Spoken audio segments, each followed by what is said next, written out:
안녕하세요. 인사부터 드리고 시작하겠습니다. 네, 저는 서정국어 원장 서정국이고요. 저는 원래 그 학원 강사를 그 논술로 시작을 했어요. 한 10여 년, 거의 20년 가까이 된 것 같은데, 네, 논술로 시작했습니다. 옛날에 전남청솔에 이관지라는 논술팀이 있었는데 거기서 시작을 했거든요. 근데 제가 이 말씀부터 드리고 시작하는 이유가 저는 뭐 기본적으로 국어 능력을 향상시키는데 그 읽고 쓰는 것이 엄청나게 중요하다고 생각하는 사람이에요. 그래서 과제들도 다 서술형이고요. 네, 어쨌든 뭐 엄청나게 많은 양을 읽는다기보다는 읽은 것들을 정확하게 정리하는 그런 습관들을 들이는 게 결국에는 국어 성적을 올리는 데 있어서 도움이 된다고 생각하는 그런 사람이고요. 네, 그리고 몇 년 전까지는 김정준 국어 학원이라는 학원에서 부원장 역할을 맡으면서 뭐 전공을 살려서 그 거기서 나오는 모든 교재나 아니면 뭐 해설서나 아니면 뭐 수업 내용까지도 다 제가 썼던 사람이고요. 그리고 두각이랑 대찬학원에 몇 년간 출강을 하다가 지금은 여기만 하고 있습니다. 네, 여기 정착했어요. 네, 일단 오늘 예비고의 수능 국어 설명회인데요. 지금쯤 되면 그 지금 나이 때 그 부모님들 정도 되면 뭐 설명회도 엄청나게 많이 다녀보셨을 거고, 그렇죠? 그리고 수업도 이것저것 많이 들어보셨을 텐데 그 어땠는지를 조금 생각을 해보시는 게 좋을 것 같아요. 뭐 좋은 경우들도 있었을 거고 안 좋은 경우들도 있었을 텐데 어쨌든 뭐 저희가 오늘 드리는 말씀까지 이렇게 좀 종합해서 생각을 해보시면서 어떤 학원을 고르는 것이 학생들에게 도움이 될지, 궁극적으로 수능을 잘 보기 위해서는 또는 국어 능력을 향상시키기 위해서는 무엇을 해야 될지에 대해서 좀 같이 생각해 보시는 시간이었으면 좋겠습니다. 보통 이제 국어는 집을 팔아도 안 된다 라든지 뭐 이 동네 같은 경우는 특히 국어 때문에 재수하는 학생들도 엄청나게 많이 있는데 그 이유가 뭔지에 대해서 같이 좀 생각을 해 보셨으면 좋겠습니다. 네, 오늘 순서는 그냥 한번 간단하게 소개하고요. 네, 교육 목표를 잡을 건데 교육 목표를 잡기 위해서 수능 문제를 한번 풀어볼 겁니다. 실제로 그렇다고 해서 뭐 되게 많은 문제를 풀 건 아니고요. 그 오답률이 높았던 두 문제 정도만 풀어볼 생각이고요. 그러면서 수능이 가지고 있는 어떤 특징에 대해서 말씀을 드린 다음에 저희 학원의 어떤 교육 과정이나 수업과 관리가 어떻게 진행되는지 말씀을 드리고 그 이후에 그 질문과 답변으로 마무리하는 그런 순서로 진행을 하겠습니다. 네, 학원 저희 학원은요 국어 전문 학원이고요. 수능과 내신을 다 다루고 있기는 한데 일단 수능 쪽으로 약간 치우쳐져 있는 학원이라고 생각하시면 좋을 것 같습니다. 네, 학년은 고등부, 중등부 이렇게 나눠져 있는데 중학교 2학년부터 고등학교 3학년 때까지로 이렇게 구성이 되어 있고요. 그리고 구성원들 모두가 합심해서 네, 열심히 노력하고 있다 정도 생각하시면 좋을 것 같습니다. 네, 본격적으로 수능에 대한 이야기를 해 보겠는데요. 이번에 본 수능입니다. 뭐 EBS에서 지금 가지고 온 그 자료인데요. 아직 뭐 발표가 안 나서 정확하지는 않지만 어쨌든 지금 그 추정하기로 거의 맞죠. 네, 근데 지금 이제 화법과 작문 그리고 언어와 대체로 이렇게 나눠져 있는 상태잖아요. 근데 지금 학년 때부터는 뭐 나눠지는 게 없죠. 그렇죠? 그래서 언어와 대체 정도 보시면 될 것 같은데 1등급 컷이 85점입니다. 네, 1등급 컷이 85점이면 어려운 시험이죠. 그렇죠? 근데 재밌는 건 이래서 이제 국어가 어렵기 때문에 어쩌고 저쩌고 이런 얘기들을 하는데 실제로 이 그 시험 자체가 어려워지는 것은 뭐 사실 별로 문제가 되지 않습니다. 어차피 그냥 다 같이 어려워지는 것이기 때문에 별로 그렇게 신경을 쓰실 필요가 없어요. 그냥 내가 할 것만 이렇게 쭉 이렇게 그 근본적으로 해야 될 것이 무엇인지만 생각하면서 진행을 하면 됩니다. 그래서 그냥 국어 시험이 이렇게 어렵다 정도만 생각을 일단 하시면 되는데 실제로 국어 시험이 어려운지에 대해서는 조금 이따가 다시 한번 말씀을 드릴게요. 네, 오답률이 높은 문제들을 좀 뽑아봤는데요. 네, 그 오답률을 그 순서대로 이제 정답률이 낮은 순서대로 해서 15문제씩 이렇게 가지고 왔습니다. 이쪽은 엄매고 이쪽은 이제 화작인데 뭐 어쨌든 이쪽은 뭐 신경 쓰실 필요가 없고 이쪽을 딱 보시면 일단 제일 어려운 건 뭐 기본적으로 이제 독서 쪽이 많이들 어려울 거고요. 그리고 엄매가 이제 중간중간에 이렇게 섞여 있죠. 그럼 언어와 대체 문법 부분이 계속해서 틀리는 거거든요. 그럼 결국에 독서랑 문법이다 뭐 이렇게 생각을 하는 거죠. 근데 되게 재밌는 건 이게 그렇다고 해서 뭐 문학을 안 할 거냐? 뭐 그런 건 아니잖아요. 근데 되게 재밌는 건 이게 해마다 조금씩 다르거든요. 특정 경우에는 이제 그 문학이 이렇게 좀 어려워서 약간 이렇게 문학에 치고 올라오는 경우들도 있어요. 그럼 이제 갑자기 그 사람들이 문법 특강들 같은 것들이 엄청나게 많이 열립니다. 이 동네에서.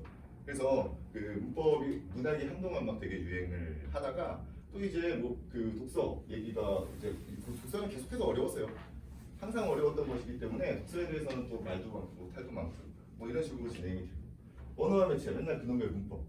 그래서 지금 같은 경우는 사람들이 이렇게 화작으로 도망갈 수가 있지만 그렇죠? 지금 학년 때부터는 도망갈 수가 없죠. 근데 애초에 화작으로 도망갈 이유도 사실 별로 없습니다. 왜 그러냐면 이 화작 문제가 이렇게 어려운 게 하나가 꼭 껴있어요. 게다가 표준 점수 자체가 그 엄내 자체가 높았었기 때문에 실제로는 그냥 저걸 계속 문만 쓰면 되는 그런 상황이거든요. 지금은 뭐 선택할 여지가 없으니까 훨씬 더 좋죠. 그냥 편안하게 문법 공부를 하면 됩니다. 근데 재밌는 건 우리가 이제 문법에 대해서 이야기를 하면 맨날 그놈의 중등국어 문법과 고등국어 문법에 대해서 얘기를 하면서 막 되게 막 위기감을 주는 그런 설명회들 많이 다녀보셨을 거예요. 그리고 그런 데서 이렇게 수업도 많이 들어보셨을 텐데 실제로 고등국어와 중등국어는 문법에 차이가 없습니다. 네, 애초에 그 중등교육과정이라고 해서 중등교육과정이라는 말이 있거든요. 이 교육 쪽에서는. 근데 중등교육과정이라는 말 자체가 애초에 그 중학교 1학년부터 고등학교 3학년 때까지를 뜻하는 말이에요. 그리고 거기서 이제 공통 과목으로 배우고 있는 게 중학교 1학년부터 고등학교 1학년 때까지를 그냥 국어라고 하는 과목으로 배우는 거예요. 그래서 문법도 이렇게 그냥 퍼져 있어요. 네, 퍼져 있습니다. 그래서 고등학교 1학년 올라갔을 때 다들 뭐 문법이 어렵다고 막 다들 얘기를 했었을 텐데 실제로 그렇지가 않았고 실제로 수능을 봤을 때 학생들이 많이 틀리는 부분은 그 문장의 짜임에 대한 부분이 하나 있어요. 아는 문장, 아닌 문장 이런 거 나오는 데가 있거든요. 뭐 관형절, 부사절 뭐 이런 거 나오는 데가 있고요. 또 하나는 조어법과 관련되어 있는 부분이 있습니다. 조어법은 합성어, 파생어 나오는 부분이에요. 어근이냐, 접사냐 뭐 이런 것들 다루는 거거든요. 네, 근데 그런 것들을 이렇게 다루는 부분들이 실제로 고등학교 교육과정에 포함되어 있지가 않아요. 물론 그 고등학교 1학년 이후에 그 지금은 언어와 매체 그 나중에 이제 바뀌겠지만 이게 그 하나의 어떤 과목으로 이렇게 됐을 때 한번 이렇게 쭉 훑어보는 전체를 훑어보는 과정은 있지만 원래 중점적으로 다뤄야 되는 부분은 애초에 이렇게 쌓아놨어야 되는 부분이죠. 실제로 합성어 단어가 어떻게 짜여져 있냐에 대한 부분은 중학교 1학년 때 배우는 거고요. 그리고 문장이 어떻게 짜여 있냐 그 문장의 어떤 구성에 대해서 이야기하는 부분은 중학교 3학년 때 배우는 부분입니다. 잘 생각해 보셔야 되는 건 뭐냐면 뭔가 문법이라고 이야기하면 뭔가 어려운 것들을 고학년으로 갈수록 무언가를 배운다고 생각을 하지만 실제로는 기본적인 어떤 의미들만 가지고서도 충분히 수능 문제를 풀 수 있다라고 하는 측면이에요. 그럼 이제 실제로 문제를 한번 볼까요? 이거 제가 처음 드린 이 설명의 자료 있잖아요. 거기에 6페이지를 보시면 일단 비문학 문제가 있습니다. 부담률이 가장 높았던 문제인데요. 네, 비문학 문제를 그냥 같이 보시면 그 선형 열팽창 개수에 대한 말이거든요. 근데 그냥 요 글을 보시면 첫 번째 문장이 열팽창이란 물체의 온도 변화에 따라서 그 길이, 부피가 변화하는 현상인데요. 그 중에서 길이의 변화를 수치화한 것이 선형 열팽창 개수래요. 그래서 그 길이의 변화를 온도의 변화량으로 나눈대요. 이렇게 얘기하면 되게 어려운 말 같잖아요. 그렇죠? 그러면 그냥 딱 생각해보면 선형 열팽창 개수라고 하는 건 온도가 변하는 것에 따라서 길이가 어떻게 변하느냐를 얘기하고 있는 거죠. 되게 단순한 얘기입니다. 네, 그리고 그 다음 문단으로 쭉 넘어가서 보시면 중간에 어떤 얘기가 있냐면 그냥 읽어보셔도 돼요. 네, Q가 P보다 선형 열팽창 개수가 크다면 온도를 올렸을 때 Q층은 P층보다 더 팽창하려고 한다라고 얘기를 하고 있죠. 그러면 선형 열팽창 개수라고 하는 것이 크다는 건 결국에 더 많이 늘어난다는 거죠. 아무것도 아니잖아요. 그렇죠? 네, 그리고 나서 휘의 정도를 곡률로 나타낸다라고 하는 말이 있어요. 그러면 곡률이라고 하는 건 얼마만큼 휘었느냐인 거죠, 그냥. 아무것도 아니잖아요. 네, 그리고 밑에 보면 T가 외부에 가할 수 있는 힘이 소멸되는 시점은 최대 이동 거리에 도달했을 때이고 이는 T가 휘는 과정에서 최대 거리에 도달했을 때다. 입니다. 네, 뭔 얘기예요? 그냥 끝까지 휘고 나면 더 이상 힘이 존재하지 않는다는 얘기죠. 이게 끝이에요. 네, 그러면서 문제를 이제 보시면 되는데 그 옆에 있는 문제 있죠? 네, 보기를 주고서 이제 집게를 하나 가지고 와요. 집게를 이렇게 가지고 왔는데 A라고 하는 물질과 B라고 하는 물질로 만들어진 집게가 이렇게 양쪽에 있는 거예요. 근데 그 선형 열팽창 개수가 B가 더 크대요. 그럼 B가 더 잘 휜다는 거죠. 똑같은 그 열을 가했을 때 더 많이 휜다는 얘기잖아요, 그냥. 그렇죠? 자, A로 만든 집게를 이제 대문자 A라고 하고 B로 만든 집게를 대문자 B라고 하는 거예요. 그러면 어쨌든 그 B가 선형 열팽창 개수가 더 크기 때문에 똑같은 온도를 가했을 때 더 많이 이렇게 휜다는 얘기죠. 그냥 그거예요. 이게 이제 추론이라고 하는 겁니다. 네. 그래서 밑에 보면 B가 결국에 이 얘기는 B가 더 많이 휘는 집게이기 때문에 특정 온도에서는 B만 물체를 잡을 수 있다라고 여기서 중간에서 얘기를 하고 있어요. 그래서 물체가 요만한 물체가 이렇게 존재하고 있는데 요만한 물체가 있는데 얘가 요만큼 휘면 얘를 잡을 수 있죠. 근데 요만큼 안 휘면 못 잡잖아요. 그렇죠? 그래서 이게 더 많이 휘는 게 더 낮은 온도에서 물체를 잡을 수 있다는 얘기를 그냥 하고 있는 거예요. 결국엔 그냥 많이 휜다 적게 휜다만 얘기하고 있는 거죠. 간단하죠? 그렇죠? 그리고 1번 선지 하나만 보시면 돼요. 네, 1번 선지 한 번만 읽어보시겠어요? T0에서 T1으로 올렸을 때보다 T0에서 T2로 올렸을 때, 그러니까 온도를 더 올렸을 때라는 얘기죠. 그럼 어떻게 되겠어요? 둘 다 온도를 올림에 따라서 점점 더 크게 휘잖아요. 그렇죠? 그러면 T에서 T1으로 올렸을 때보다는 T0에서 T1으로 올렸을 때보다는 T2로 올렸을 때 결국에 둘 다 더 많이 휘겠죠. 그렇죠? 더 많이 휘는 걸 여기서 뭐라고 얘기를 하고 있냐면 외부에 가할 수 있는 힘이 소멸되는 시점의 곡률은 더 크다 라고 얘기를 해요. 곡률이 아까 전에 뭐였죠? 휨의 정도였잖아요. 더 많이 휜다는 얘기예요. 맞아요, 틀려요? 이선 지금 맞죠? 답이요. 잘 생각해 보셔야 되는 건 이런 겁니다. 이 비문학 지문 제가 이제 그 설명회를 할 때마다 해마다 이제 가장 어려웠던 문제들에 대해서 말씀을 드리고 있는데 이게 어렵지가 않다니까요. 제가 이걸 위해서 무언가 다른 배경 지식을 쌓을 필요가 있냐는 거예요. 네, 배경 지식을 쌓을 필요가 전혀 없거든요. 그냥 나와 있는 말들을 그냥 확인을 하고 그 말들을 쉬운 말로 바꿔서 이해를 하면 돼요. 어려운 말로 막 써 있기는 하지만 결국에 온도를 가했을 때 휘어진다는 거고 그리고 그 어떤 선형 열팽창 개수가 크다라고 하는 건 적은 온도로도 더 많이 푼다는 얘기잖아요. 그 얘기만 그냥 이해하면 풀 수 있는 그런 문제라는 거죠. 네, 게다가 이 그 문제 선형 열팽창 개수와 관련되어 있는 부분은 수능 특강인가 완성인가 어쨌든 연계 교재에서 한번 나온 적도 있어요. 그럼 이제 생각을 해보셔야 돼요. 애초에 중학교 때부터 시작해서 요새는 이제 중학교 때부터 다들 뭐 수능 공부를 해야 된다 뭐 이런 식으로 배경 지식을 미리 쌓아야 된다라고 얘기를 하고 있지만 실제로 만약에 배경 지식이 필요하다라고 얘기를 한다면 결국에 수능 특강에 나오는 정도만 확인하면 되죠. 그것도 막 깊게 얘기할 필요도 없잖아요. 그렇죠? 그래서 사실 그리고 이 문제를 한번 풀어보는 과정을 생각해 보면 배경 지식이 굳이 없다고 하더라도 문제 푸는데 별로 그렇게 오래 걸리지도 않습니다. 결국에는 글 자체를 어떻게 이해하느냐에 초점을 맞춰야 된다는 거예요. 근데 되게 재밌는 건 뭐냐면 이게 배경 지식이 중요하다라고 얘기하는 사람들이 있고, 그렇죠? 그리고 기본적인 문해력이 중요하다고 생각하는 사람이 이렇게 얘기하는 사람들이 있어요. 근데 되게 재밌는 건 뭐냐면 이쪽도 어쨌든 시장이잖아요. 이 시장에서 그 유행이 그냥 왔다 갔다 합니다. 몇 년에 걸쳐서 이렇게 왔다 갔다 해요. 그러면서 수능 시험이 이렇게 어려워지면 지금 어려운 시험이잖아요. 85점밖에 안 되니까 1등급 컷이. 네, 그럼 어려워지면 배경 지식이 중요하다가 이렇게 급상승합니다. 네, 근데 실제로 배경 지식을 가지고서 이걸 푸나? 그렇지가 않다는 거예요. 네, 그 배경 지식을 그 가지고서 푸는 그런 문제들이 아님에도 불구하고 배경 지식이 좋다라고 얘기하면 사람들이 거기로 몰려요. 이건 그냥 유행처럼 몰려가는 것뿐이에요. 그래서 제가 처음에도 말씀드렸다시피 사람들이 어떤 얘기들을 할 때 어디서 이야기를 하고 수업을 하든 간에 어쨌든 본인들이 그 부모님들이 대부분 이제 학원을 선택해 주잖아요. 그럴 때 알고 계셔야 돼요. 이 수능 시험이 가지고 있는 성격이 어떤지, 실제로 문제들이 어떻게 출제되는 건지에 대해서 스스로 한번 판단을 해보시고 비교 대조를 해보셔야 돼요.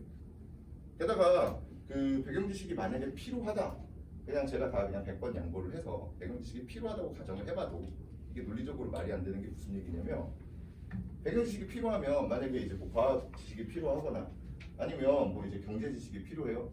그러면 그걸 왜 저한테 배우고 있습니까? 그걸 저한테 배울 이유가 있어요? 저한테 배울 이유가 없죠. 경제 선생님, 과학 선생님한테 가서 배우면 되잖아요. 네, 근데 되게 특이하게 또 국어 시간에 배경 지식을 얘기하면 사람들이 좋아한다는 거예요. 이게 근데 좋아할 수 있는 밖에 없는 그런 이유가 있기는 해요. 왜냐면 사실 저도 인기 있는 수업이 어떤 수업인지는 대충 알아요. 어떤 게 인기가 있냐면 만약에 뭐 이제 과학 같은 거 얘기가 나오고 뭐 철학 같은 거 얘기가 나오면 제가 이거에 대해서 엄청나게 박학다식한 사람인 것처럼 나와서 얘기를 하면 그거에 대한 어떤 지식들을 학생들이 받아가고 그리고 나서 그 지식을 가지고서 진짜 짧은 지식임에도 불구하고 그걸 가지고서 내가 오늘 공부를 했다는 만족감을 느껴요. 그럼 인기가 생깁니다. 근데 그건 국어 실력을 향상시키는데 전혀 도움이 되지 않는다는 거예요. 네, 그런 부분을 조금 생각을 해보시는 게 좋을 것 같습니다. 순식간에 풀 수 있잖아요. 그렇죠? 문법 문제 한번 보시면 더 적응가 없습니다. 네, 여기 뭐 학습 활동을 수행한 결과로 적절한 것은 이렇게 되어 있고요. 국어의 의존 형태에서는 접사랑 조사랑 어휘 등이 있는데 이들은 각각 새로운 단어를 만들거나 문법적인 의미를 더해주는 등 다양한 기능을 한다 라고 얘기하면서 밑줄 몇 개의 단어를 가지고 온 것 뿐이에요. 그럼 결국에 여기서 물어보고 싶은 건 의존 형태 속의 종류, 그렇죠? 그리고 접사조사 어미가 무엇인가, 그렇죠? 결국에 알고 있어야 되는 개념은 의존 형태소, 접사조사 어미란 말이에요. 근데 이 의존 형태소, 접사조사 어미라고 하는 건 실제로 중학교 1학년만 되면 배우는 내용들이라는 거예요. 근데 학생들이 이걸 고3이 돼. 게다가 이건 언어와 매체를 선택한 사람들이잖아요. 그럼에도 불구하고 고르지 못한다는 거예요. 희한한 일이죠. 이 접사는 원래 그 어근과 대비되는 개념인데 그 어근이라고 하는 건 어떤 단어가 만들어질 때, 단어가 합성될 때 실질적인 의미를 가지고 있는 쪽을 우리가 어근이라고 해요. 그래서 보통은 이제 실질 형태소 쪽에서 접근을 하거든요. 네, 이쪽 그 접사라고 하는 말은 그 만들어질 때 얘가 단독으로 쓰이는 애는 아니고 어떤 단어에만 붙어서 어근에만 붙어서 그 이 단어를 다른 의미로 파생시켜 주거나 아니면 품사를 바꿔주는 그런 기능을 하는 애예요. 네, 조사는 뭐 이가, 은근 이런 거죠. 뒤에 붙는, 체온 뒤에 보통 붙는 그런 애고요. 어미는 용언에서 뒷부분. 그러니까 용언은 만약에 먹다라고 하는 말이 있으면 먹이라고 하는 부분은 일단 실질적인 의미를 가지고 있고 그리고 활용할 때 변하지 않죠. 먹고 먹으니 먹어서 이럴 때 먹 안 변하잖아요. 그게 어간입니다. 그리고 그 뒤에 다, 은이, 어서, 고 이런 애들이 어비예요. 됐나요? 됐죠? 네. 그래서 기억을 딱 보시면 시작되자마자 낮췄다는 전미사는 여기서에 붙어 있는 전미사는 모두 어근에 결합해서 어근의 품사와는 다른 품사의 단어를 파생했대요. 이 시작되다라는 말은 어디서 왔겠어요? 시작이라고 하는 명사에서 왔겠죠. 그렇죠? 거기에 돼 또는 되다라고 하는 접사를 붙여서 시작되다라고 하는 동사로 바꿔준 거죠. 그럼 이 말 맞죠? 어근에 결합해서 어근의 품사와는 다른 품사의 단어를 만들었죠. 명사에서 동사가 됐으니까. 그렇죠? 이 낮추다는 어디서 왔겠어요? 낮추다. 낮다에서 왔겠죠. 그렇죠? 낮다라는 말에다가 추라는 말을 붙이면서 낮다는 원래 뭐 상태니까 형용사잖아요. 근데 낮추다는 낮게 하는 거니까 동사가 되잖아요. 피동사동 뭐 이런 얘기거든요. 결국에 사동전미사가 붙는 건데 이희리기 우구추 막 옛날에 어렸을 때 외우던 뭐 그런 겁니다. 네, 그래서 얘도 마찬가지로 형용사가 동사로 바뀌었잖아요. 그렇죠? 다른 품사의 단어를 파생했죠. 이게 끝이에요. 잘 생각해 보셔야 돼요. 이 용어, 기본적인 용어를 사람들이 모르고 그걸 활용을 못한다는 거예요. 재밌는 건 뭐냐면 이 학생들이 초등학교 1학년 때부터 시작을 해서 고등학교 3학년 때까지 가는 그 몇 년이야? 12년 동안 문법 공부를 꾸준히 해왔다니까요. 그때 기본적인 어떤 그 용어가 가지고 있는 의미 또는 얘 어떤 단어가 있으면 단어를 의미 단위로 조각조각 끊어서 이걸 보통 이제 형태소 분석을 한다라고 얘기를 하는데 형태소별로 이렇게 나눠서 각각의 형태소가 도대체 어떤 역할을 하고 있는지에 대해서 파악을 못하고 있다는 거예요. 그건 기본적인 거거든요. 이 기본적인 것들을 하지 않고 뭔가 이 그 문법을 암기 과목이라고 얘기를 하고 있는 되게 특이한 일들이 벌어지고 있는 겁니다. 실제로 문법은 이제 암기 과목이라고 다들 생각을 하시는데 암기할 내용이 엄청나게 많다고 생각을 하시는데 실제로 암기해야 되는 내용이 별로 없어요. 제가 이건 뭐 단적으로 말씀드릴 수가 있는데 그 보통 이제 고3 되면 수능 특강은 살 거 아니에요. 그렇죠? 수능 특강 어차피 연계 교재니까 살 거 아닙니까? 근데 수능 특강에서 그 지금 뭐 차제대로라면 언어와 매체인데 거기서 그 언어와 매체 중에 언어가 문법 부분이잖아요. 언어가 문법 부분인데 그 언어 부분을 이제 그 책을 사서 이렇게 한번 살펴보시면 돼요. 거기서 문제 다 제외하고 거기에 설명 이렇게 깨알같이 설명해 준 부분들이 우리가 외워야 될 용어들이죠. 몇 페이지 되는지 한번 세워보시면 됩니다. 해마다 조금씩 다르기는 한데 그거 세워보면 한 20페이지 안팎이거든요. 잘 생각해 보셔야 돼요. 12년 동안 배워온 내용인데 12년 동안 가르치는 내용 중에 열몇 페이지에 속하는 한 20페이지 정도에 달하는 그 정도의 내용을 우리는 암기 과목이라고 접근을 하고 있는 이상한 상황이라고. 네, 무슨 암기 과목입니까? 그냥 기본적인 용어는 어쨌든 우리가 어떤 대화를 하기 위해서는 기본적인 용어의 정의는 공유를 하고 있어야 대화가 되거든요. 문제를 푸는 사람과 문제를 내는 사람 간에 같이 가지고 공유하고 있어야 되는 그냥 기본적인 어휘들만 알고 있으면 아무런 문제가 생기지 않는다는 거죠. 네, 그래서 이런 것들 2위라니까요. 이러고서 수능이 어렵다고 이야기를 하는 거예요. 못 푸니까. 네, 그래서 어떤 능력들을 발전시켜야 되는지에 대한 그런 생각은 별로 없고 그냥 문제를 어떻게 하면 잘 풀 수 있고 어떻게 하면 빨리 풀 수 있다라고 하는 그런 이상한 약간 그 방식들을 가르치고 있는데 사실 제가 그냥 단적으로 말씀드리면 문제를 빨리 풀 수 있는 요령은 없습니다. 없어요. 같은 어떤 그 시적 수준을 가지고 있는 상태에서 같은 이해 능력을 가지고 있는 상태에서 더 빨리 풀 수 있는 방법은 없어요. 결국에는 그냥 이해하는 속도가 빨라지는 수밖에 없습니다. 글을 읽는 속도가 어쩌고저쩌고 얘기를 하면서 다들 뭐 시간을 맞춰서 몇 번 연습을 하고 뭐 어쩌고저쩌고를 하는데 그런 연습은 전혀 필요하지가 않아요. 네, 만약에 그 시간 안에 풀 수 있도록 그렇게 계속해서 연습을 하면 그 시간에 풀 수 있다라고 얘기를 하는데 그냥 본인이 이해한 만큼만 맞출 수 있는 것뿐입니다. 네, 제가 만약에 뭐 100m 달리기를 9초에 끊으려고 그냥 9초만 맨날 뛰는 거예요. 9초 동안만 뛰어보는 거예요. 그 9초 동안 뛰는 연습을 계속해서 하면 제가 100m를 9초에 뛸 수 있겠어요? 그럴 리가 없죠. 최대한 그 기록을 줄이기 위해서는 무언가 기본적인 웨이트 트레이닝도 해야 될 거고 어떤 체계적으로 무언가를 그 기본적인 신체 능력을 향상시키는 그런 노력들이 필요한 거죠. 네, 그래서 좀 재밌는 일들이 많이 있습니다. 네, 뒤에는 이제 본격적으로 수능에 대해서 조금 더 구체적으로 말씀을 드리면 뭐 어쨌든 지금까지는 뭐 내신 뭐 완전히 놓을 수는 없는 그런 상황이죠. 네, 그래서 수능과 내신을 같이 비교해서 생각해 보시면 좋을 것 같은데 그 원래 그 교육 과정에서 추구하고 있는 이 6개의 범주가 있어요. 이렇게 6개의 범주 이건 사실 몇십 년 동안 변하지도 않는 거예요. 이 6개의 범주에 대한 기초적인 지식은 양쪽 다 필요합니다. 양쪽 다 필요한데 기본적으로 수능과 내신의 근본적인 차이는 어디서 오냐? 지문이 미리 제공되느냐 제공되지 않느냐에서 온다고 생각하시면 돼요.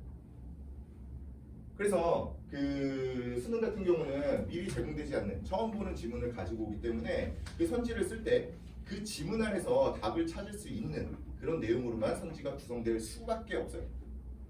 네, 그래서 그 추론 능력, 그러니까 이 추론이라고 하면 되게 어려운 말 같지만 그냥 여기 그 지문에 나와 있는 그 몇 개의 어떤 내용들과 그리고 선지에 나와 있는 내용들이 일치하는지 불일치하는지를 판단할 수 있는 능력 정도입니다. 그냥 더 쉽게 얘기하면 말귀를 알아듣냐 못 알아듣냐에 대한 문제라고 해요. 그래서 그 정도 수준에서 문제가 나오는 거예요. 근데 이게 어쨌든 근본적인 문해력과 관련이 있기 때문에 문해력이 올라가지 않으면 결국에 어렵다고 느끼는 것 뿐이죠. 실제로 어떤 학문적인 어떤 깊이나 기타 등등으로 따졌을 때는 이쪽이 저쪽보다 높을 수가 없어요. 왜냐면 저쪽 같은 경우는 뭐 시대 상황이라든지 아니면 작가에 대한 이야기라든지 이런 것들이 같이 포함이 되고 있기 때문에 당연히 저쪽의 학문적 깊이가 깊을 수밖에 없습니다. 실제로 어려운 시험은 저쪽이에요. 네, 다만 저쪽은 이제 범위가 한정되어 있으니까 사람들이 그러면 이제 그거를 외우기만 하면 되는 거 아니냐, 한정되어 있는 범위만 외우면 되는 게 아니냐 이렇게 생각을 하시는데 또 그렇지도 않아요. 이게 왜 또 안 그렇냐면 제가 맨날 뭐 드리는 말씀 중에 예전에 제가 경기여고 학생, 경기여고 2학년 그때 2학년이었는데 그 학생 내신 수업을 한 적이 있는데 그 학생이 제가 이렇게 그 내신 수업을 해도 다 이렇게 써보게 하거든요. 그 내용을 이렇게 써보게 해요. 근데 그 학생이 진짜 자습서 베껴놓은 것처럼 썼어요. 자습서 베껴놓은 것처럼 막 이렇게 쓰더라고요. 그래서 생각을 했죠. 얘 100점 맞아보겠구나. 거의 다 뭐 실수는 한두 개 정도 하나 정도 틀리겠지? 라고 생각을 했거든요. 근데 그 학생이 시험을 막상 보고 왔는데 한 90점 정도밖에 안 나와요. 네, 근데 그게 왜 그런가 그 틀린 문제를 가지고서 이야기를 해보니까 그 본문에 얘기했던 것들, 본문에서 자기가 썼던 것들 또는 학교 선생님이 필기를 해줬던 내용과 그 선지의 내용이 일치하는 건지 일치하지 않는 건지를 판단을 못해요. 이게 학교 선생님들도 엄청나게 똑똑하신 분들이란 말이에요. 그래서 본인이 이렇게 이야기를 했던, 언급을 했던 내용이나 아니면 필기를 해준 내용이나 아니면 자습서에 있는 내용들을 똑같이 선지로 구성하지 않아요. 다 무언가 그 문장에서 단어를 대체해 놓거나 아니면 문장 구조를 바꿔 놓거나 아니면 논리 구조를 조금 바꿔서 출제를 한단 말이죠. 근데 그거를 이해를 못하는 거예요. 그 추론 능력이 없는 거예요. 그래서 이 내신 공부를 엄청나게 열심히 했음에도 불구하고 내신 성적이 안 나온다 라고 생각이 든다면 기본적인 문해력의 문제가 있는 거다 라고 생각을 하시면 돼요. 근데 대부분의 경우에는 그런 경우는 오해를 하고 있었을 경우가 많죠. 열심히 공부를 하고 있다고 생각했는데 그렇지 않은 경우가 사실 많기는 한데 네, 어쨌든 그렇습니다. 그래서 저쪽이 훨씬 더 어려운 시험이고 이쪽이 쉬운 시험이다. 그래서 쉽다라는 생각을 가지고서 접근하는 게 중요해요. 물론 그 능력을 향상시키는 과정은 대신 어렵습니다. 네. 수학능력 시험이 가지고 있는 성격을 평가원에서 밝힌 내용을 가지고서 말씀을 드리면 대학 교육에 필요한 수학능력을 측정한다라고 되어 있어요. 그래서 대학에서 무언가 전문 지식, 조금 더 그 깊은 지식, 범위가 좁아지면서 깊은 지식을 배우기 위해서 필요한 어떤 능력. 근데 국어과이기 때문에 그냥 그거를 읽어낼 수 있는가에 대한 부분만 물어보겠다는 거예요. 진짜 그 어떤 핵심적인 또는 진짜 깊은 지식은 물어보지 않겠다는 거죠. 잘 근데 이것만 생각해봐도 비문학 지문이 뭐 길어봐야 뭐 이 정도 될 거 아닙니까? 그렇죠? 이 정도 되는 지문을 가져다 놓고서 나보고 저보고 칸트나 뭐 양자역학이나 이걸 이해하라는 건 말이 안 되죠. 그냥 그 글에서 얘기하고 있는 게 무엇인가 정도만 파악하라는 얘기입니다. 네, 그리고 고등학교 교육과정의 내용과 수준에 맞는 출제를 한다라고 해서 별로 어렵게 나오지가 않아요. 그리고 이전까지는 그 고등학교 교육과정에 대해서 조금 살펴볼 필요가 있었던 거죠. 근데 다들 별로 안 살펴보죠. 네, 그리고 밑에 개별 교과의 특성을 바탕으로 해서 신뢰도와 타당도를 갖춘 시험이다라고 되어 있는데 이 부분만 조금 말씀을 드릴게요. 그 실제로 그 주변에 만약에 그 어디 학원 가서 이렇게 상담받는 거 말고 주변에 진짜 그 국어과와 관련되어 있는 어떤 업을 삼고 계신 분이 있거나 아니면 그 문해력이나 문식성에 대한 조금 깊은 이해가 있으신 분들이 만약에 있다면 주변에 그러면 한번 물어보세요. 우리 애가 약간 그 국어 능력이 조금 부족한 것 같은데 그 국어 능력을 향상시키려면 뭘 하면 될까에 대해서 물어보면요. 일반적으로 한 80% 90% 이상은 보통 뭐라고 이야기를 할 거냐면 보통 이제 독서를 강조를 할 건데 독서를 하는 방법을 그냥 괜찮은 글이 있으면 그걸 한번 편하게 읽어보게 하고 스스로 읽어보게 하고 그리고 그것에 대해서 요약 정리하고 재구성할 수 있게 스스로 한번 써볼 수 있게 또는 뭐 이야기를 해볼 수 있게 만들어주고 그 다음에 그것만 이렇게 확인해주면 됩니다. 네, 이거 제가 거짓말하는 것 같지만 실제로 거짓말하는 게 아니라 그 바람직한 국어 교육에 대한 그 어떤 공감대가 이미 형성되어 있어요. 네, 근데 그걸 가지고서는 그 수업을 구현하기도 어려울 뿐더러 그렇죠? 인기도 없어요. 네, 그래서 그걸 가지고서 수업을 할 수는 없는 거죠. 근데 재밌는 건 그렇게 좋은 교육 방법이 다 이렇게 그 좋은 교육 방법에 대한 공감대가 형성되어 있음에도 불구하고 왜 수학능력 시험은 객관식으로 보냐는 거예요. 그렇죠? 네, 근데 이게 어떤 평가를 하고 그리고 이렇게 줄을 세우는 데 있어서 어떤 타당성 믿겠어요? 만약에 내가 이걸 이렇게 어떤 서술형 답안들을 이렇게 냈는데 그거에 대해서 그 평가의 결과를 믿겠냐는 거예요. 일단 인원이 소수이면 그나마 조금 덜해요. 근데 그 다수가 돼버리면 무언가 그 문제가 생기는 경우들이 있겠죠. 실제로 제가 예전에 어떤 세미나에서 그 한 50명 정도가 모여서 그 학생들 고등학교 2학년 학생이 쓴 글을 5편을 평가하는 그런 어떤 작업을 해본 적이 있거든요. 거기에 참여하신 분들이 일단 저 같은 학원 강사분들도 있었고요. 네, 그리고 그 일선에서 일하시는 학교 선생님들, 국어과 선생님들도 있었고, 그리고 대학 교수분도 있었고, 네, 그리고 그 국어 교육을 전공하고 있는 대학원생까지 이렇게 네 부류가 모여서 했었던 거거든요. 근데 재밌는 건 이제 그 고작 한 5편 정도의 글을 평가를 했는데 평가를 하려면 어쨌든 그 평가 기준이 필요하잖아요. 그럼 다들 비슷한 얘기예요. 뭐 일관성이라든지 뭐 통일성이라든지 되게 비슷한 얘기들을 이렇게 합니다. 근데 재밌는 건 결과가 달라요. 순위가 다르고 1등부터 5등까지. 근데 그게 누가 이렇게 뭔가 이제 부족해서 그런 건 아니고 좋은 글이 어떤 글인가에 대한 어떤 견해가 조금씩 다를 수 있기 때문에 그렇습니다. 그러면 그 채점을 한 명이 하거나 아니면 그 한 명 같은 이렇게 뭔가 이렇게 훈련이 잘 되어 있는 그 집단이 하면 괜찮을까? 근데 또 그렇지도 않아요. 잘 생각해 보시면 만약에 제가 오늘 한 100명? 100명 정도의 글을 이렇게 읽어보고 1등부터 100등까지 이렇게 줄을 세웠어요. 그리고 나서 다음날 그냥 내일 똑같이 1등부터 100등까지를 100개의 글을 이렇게 줄을 세우면 똑같은 결과가 나오겠냐는 거예요. 그럴 리가 없겠죠. 그렇죠? 네, 그래서 그 어떤 신뢰도와 타당도 때문에라도 실제로는 객관식 시험으로 볼 수밖에 없어요. 근데 이 수능 시험을 출제하는 분들이나 평가원이나 뭐 기타 등등 다들 그 어떤 좋은 교육 방법에 대한 또는 문해력을 평가하기 위한 그런 어떤 수단이 무엇일까에 대한 생각들은 다들 가지고 있으신 분들이기 때문에 이 수학능력 시험 자체에 엄청나게 논리적인 어떤 구조들이 포함되어 있는 거죠. 엄청나게 치밀하게 짜 있는 그런 논리 구조들이 포함되어 있다고 생각하시면 됩니다. 네, 그래서 되게 좋은 글들 그리고 그 선지만 그 어떤 지문만 가지고서 충분히 연역 추론으로 풀어낼 수 있는 그런 문제들로 구성이 되어 있다라고 보시면 돼요. 네, 조금 더 구체적으로 가면 이제 독서 쪽 어려워하시니까 네, 독서에 대해서 뭐라고 얘기를 하고 있는지 제가 여기 그 가지고 온 내용들은 다 그냥 교과서에 있는 내용들이에요. 제가 뭐 지어낸 것도 아닙니다. 네, 기본적으로 독서의 분야는 세 개로 이렇게 나누어져 있어요.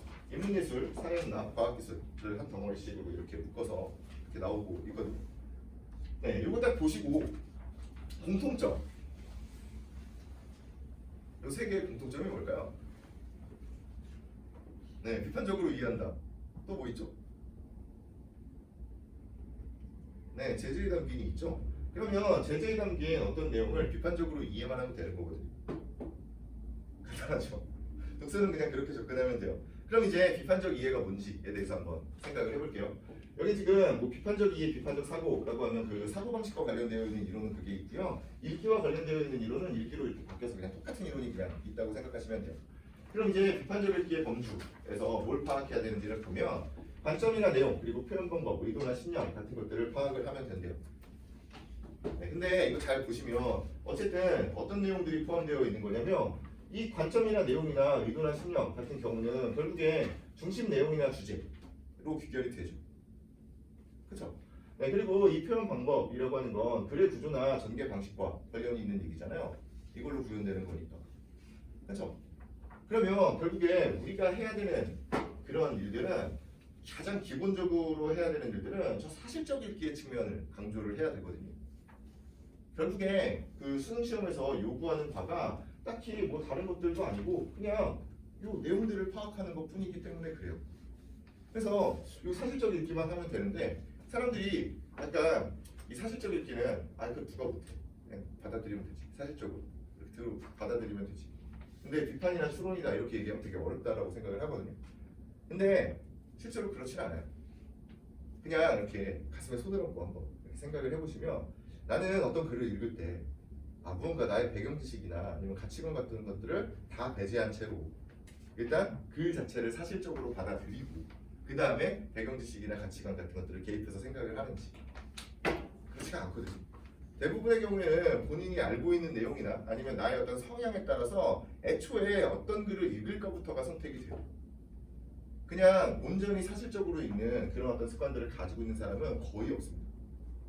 네, 그래서 어린 학생이면 어린 학생일수록 계속해서 이 사실적으로 먼저 받아들이는 걸 되게 중요하게 얘기를 해줘야 되거든요. 왜냐면 내가 어떤 다른 생각을 가지고서 이 글을 읽으면 이 글이 다르게 읽혀요. 네, 똑같은 글을 읽었음에도 불구하고 다른 얘기들을 하고 있다니까요. 되게 재밌는 일들이 벌어집니다. 네, 그래서 이 사실적 읽기의 측면을 강조해야 된다 라고 하는 거. 이것만 가지면 수능 시험을 푸는 데는 아무런 문제가 생기지 않는다 입니다. 그럼 이제 사실적 읽기는 어떻게 하는 거냐? 네, 노란색으로 써있는 부분만 잠깐 읽을게요. 일반적으로 글은 그 종류에 따라서 관습적인 구조를 갖추고 있는 경우가 많대요. 그래서 예를 들어서 논설문은 서론, 본론, 결론이고요. 뭐 설명문은 처음, 중간, 끝이겠죠. 그리고 나서 그 중간 부분 또는 이제 본론 부분이 이렇게 약간 분화되는 거죠. 그렇죠? 몇 개의 문단으로 이렇게 나눠지는 것 뿐입니다. 또한 각 글의 부분들은 정의, 비교, 대조, 예시, 열거, 그리고 기타 등등의 다양한 내용 전개 방식에 의해서 구성된다라고 되어 있어요. 네, 이게 내용 전개 방식입니다. 구성이죠. 그래서 전체적인 구조와 부분적인 구성 방식을 파악하면 글의 주제를 정확하게 파악할 수 있대요. 그렇죠? 간단하죠. 이걸 시켜야 돼요. 결국에.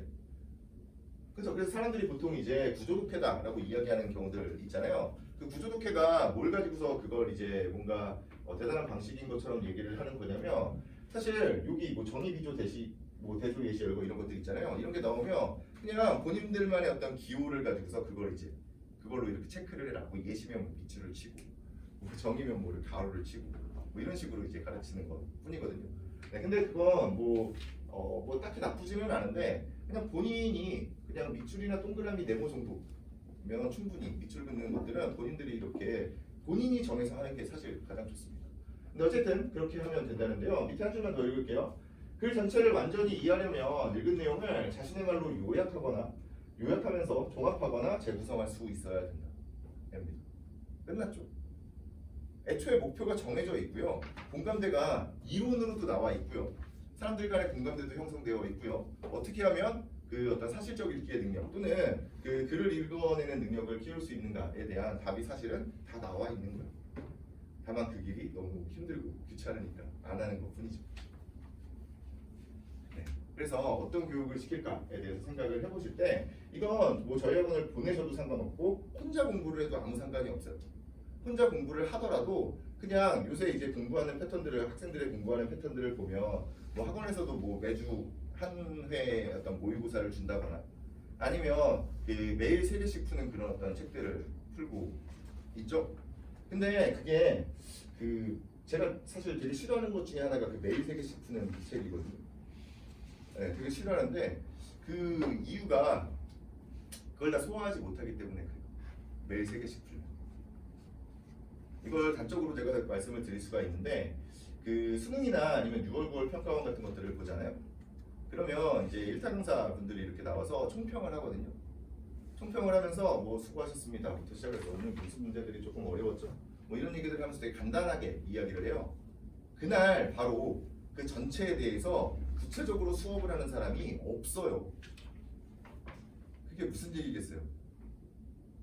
네, 본인도 조금 더 완벽한 수업을 만들고 싶은 거예요. 이 글 자체에 대해서 조금 더 완벽하게 이해를 하고 싶어서 그걸 가지고서 보여주고 싶은 거죠.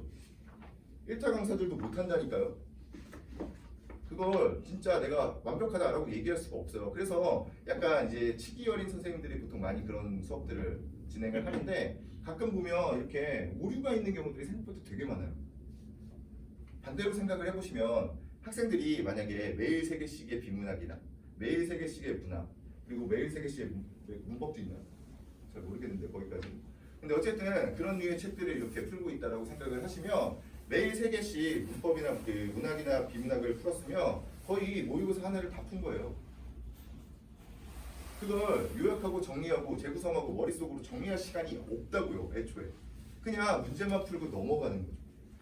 그럼 국어 공부가 안 돼요. 이해력이 또는 문해력이 향상되지 않습니다. 깊게 생각해보는 그런 습관들을 들여야 돼요. 네, 그래서 그 책 자체가 저는 그 책을 싫어하지만 그 책은 제가 그냥 한번 봤는데 책은 괜찮아요. 좋아요. 다만 3개씩만 안 풀면 돼요.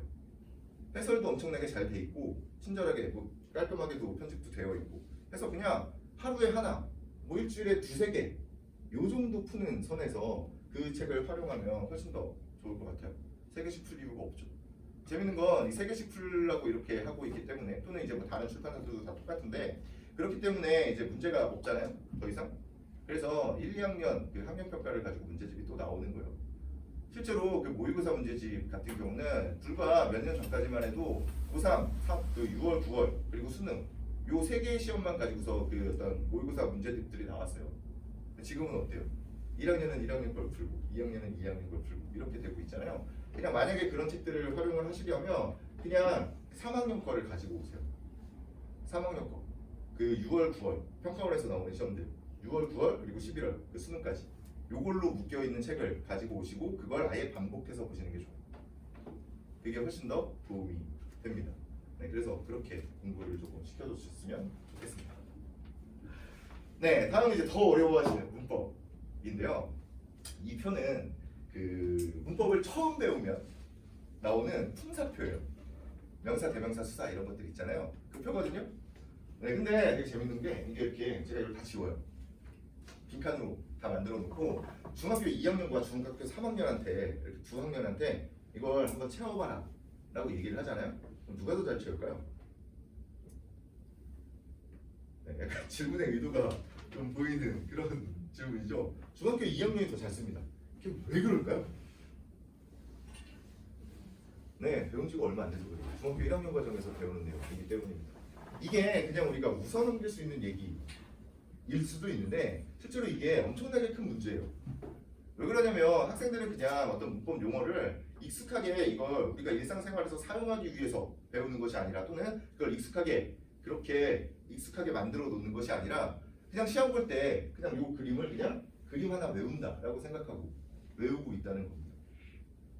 근데 문제가 뭐냐면 만약에 이제 3학년이 됐어요. 중학교 3학년이 됐어요. 그럼 이제 문장 또는 문장 성분에 대한 이야기를 한단 말이에요. 그럼 이제 주어가 뭐냐 이렇게 설명을 해요. 그러면 주어가 뭐냐 그러면 이제 학교 선생님이나 학원 선생님들이나 다 뭐라고 얘기할 거냐면 체원에다가 주격조사가 더해진 거 또는 체원이 그냥 단독으로 또는 체원에다가 보조사가 더해진 거 이렇게 얘기를 할 거란 말이에요. 근데 체원이 뭔지 주격조사가 도대체 정확하게 뭔지 모르면 그 시간이 그냥 백지 상태가 되는 거예요. 날아가 버리는 겁니다. 그럼 이제 어쨌든 시험은 또 봐야 되잖아요. 그럼 또 학생들은 그걸 외워요. 주어는 체원에다가 주격조사가 더해진 거. 이걸 따로 외우고 앉아있는 겁니다. 그러면 외울 내용이 점점 많아지는 거죠. 그렇죠? 그럼 이제 사람들이 암기 과목이다 이렇게 접근을 하게 돼요. 네, 그래서 그런 부분들이 조금 문제가 된다는 거, 문제의식을 일단 가지고 있으셔야 되고요. 또 하나는 더 큰 문제가 있는데 뭐 이런 식이에요. 제가 이걸 이렇게 쓰라고 이야기를 해놓고 그 다음에 이렇게 뭐 이렇게 조금 몇 마디씩 이렇게 하면 어쨌든 배운 지가 뭐 얼마 안 됐기 때문에 대부분 다 이걸 채울 수가 있거든요. 대부분 채워요. 그럼 이제 대부분 다 채운 다음에 이제 제가 이렇게 물어봅니다. 이거 뭐 고등학교 3학년이든 재수생이든 다 똑같아요. 이거 채운 다음에 제가 뭐라고 물어보냐면 근데 혹시 이게 품사표인데 다 잘 채웠는데 혹시 품사가 뭔지 아니? 라고 물어보잖아요. 그러면 대답하는 학생이 10명 중에 한두 명밖에 안 됩니다. 네, 그게 무슨 얘기냐면 학생들은 그 용어가 가지고 있는 정의를 온전히 이해를 하지 못하고 있기 때문에 그걸 본인들이 사용할 수 없다는 얘기예요. 그러니까 아까 전에 풀어본 문제와 같은 그런 문제가 생기는 거예요. 중학교 1학년만 공부를 열심히 한 또는 제대로 한 중학교 1학년이면 풀 수 있는 그런 문제들을 고등학교 3학년들이 못 풀고 있다는 얘기예요. 네, 그래서 몇 년 전에 어떤 문제가 등장을 한 적이 있냐면 뭐 다 비슷해요. 다 어렵지도 않아요. 그 수분 그림 찾기라고 하는 단어가 있는데 그 수분 그림 찾기 뭐 다 물어보는 것도 아니고 수분이라고 하는 부분과 그림이라고 하는 부분이 있어요. 그렇죠? 근데 이 두 개가 이렇게 더해지는 과정이 그 관형사랑 명사가 더해져 있는 거냐를 물어보는 문제였어요. 그것만 알면 그냥 그 문제를 풀 수 있는 문제였거든요. 정답률이 한 그때도 30%도 안 되는 그런 문제였는데 그것만 판단하면 풀 수 있는 문제입니다. 근데 그림이 명사인 건 너무 확실하잖아요. 그래서 그러면 결국에 그 문제를 풀 수 있냐 없냐는 뭐가 결정하는 거냐면 수문이 관형사인지 아닌지를 가지고서 결정을 하는 거거든요. 근데 관형사가 기억이 안 나실 수도 있으니까 잠깐 말씀을 드리면 이 품사에서 명사나 대명사나 수사 이런 것들은 딱 이름만 봐도 뭔지 알잖아요. 그래서 품사 중에 이름을 나타내면 명사고 이름을 대신하면 대명사고 숫자와 관련되어 있으면 수사겠죠. 근데 관형사는 도대체 뭐냐? 이 관형이라는 말 자체가 딱 직관적으로 안 들어오잖아요. 근데 관형이 어떤 뜻이냐면 이 관은 모자예요, 모자. 갓관자입니다, 갓. 네, 그리고 형은 모양이나 형태를 뜻하는 말이에요. 근데 얘가 하는 일이 관형이라는 말이 들어가 있으면 무조건 체형을 꾸미게 되어 있거든요. 그 어떤 관계에 대해서 좀 생각을 해보셔야 돼요.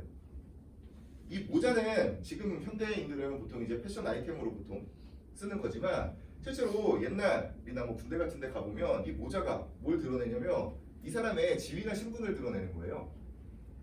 그렇죠? 그래서 밑에 있는 몸을 꾸며주는 게 모자인 거예요.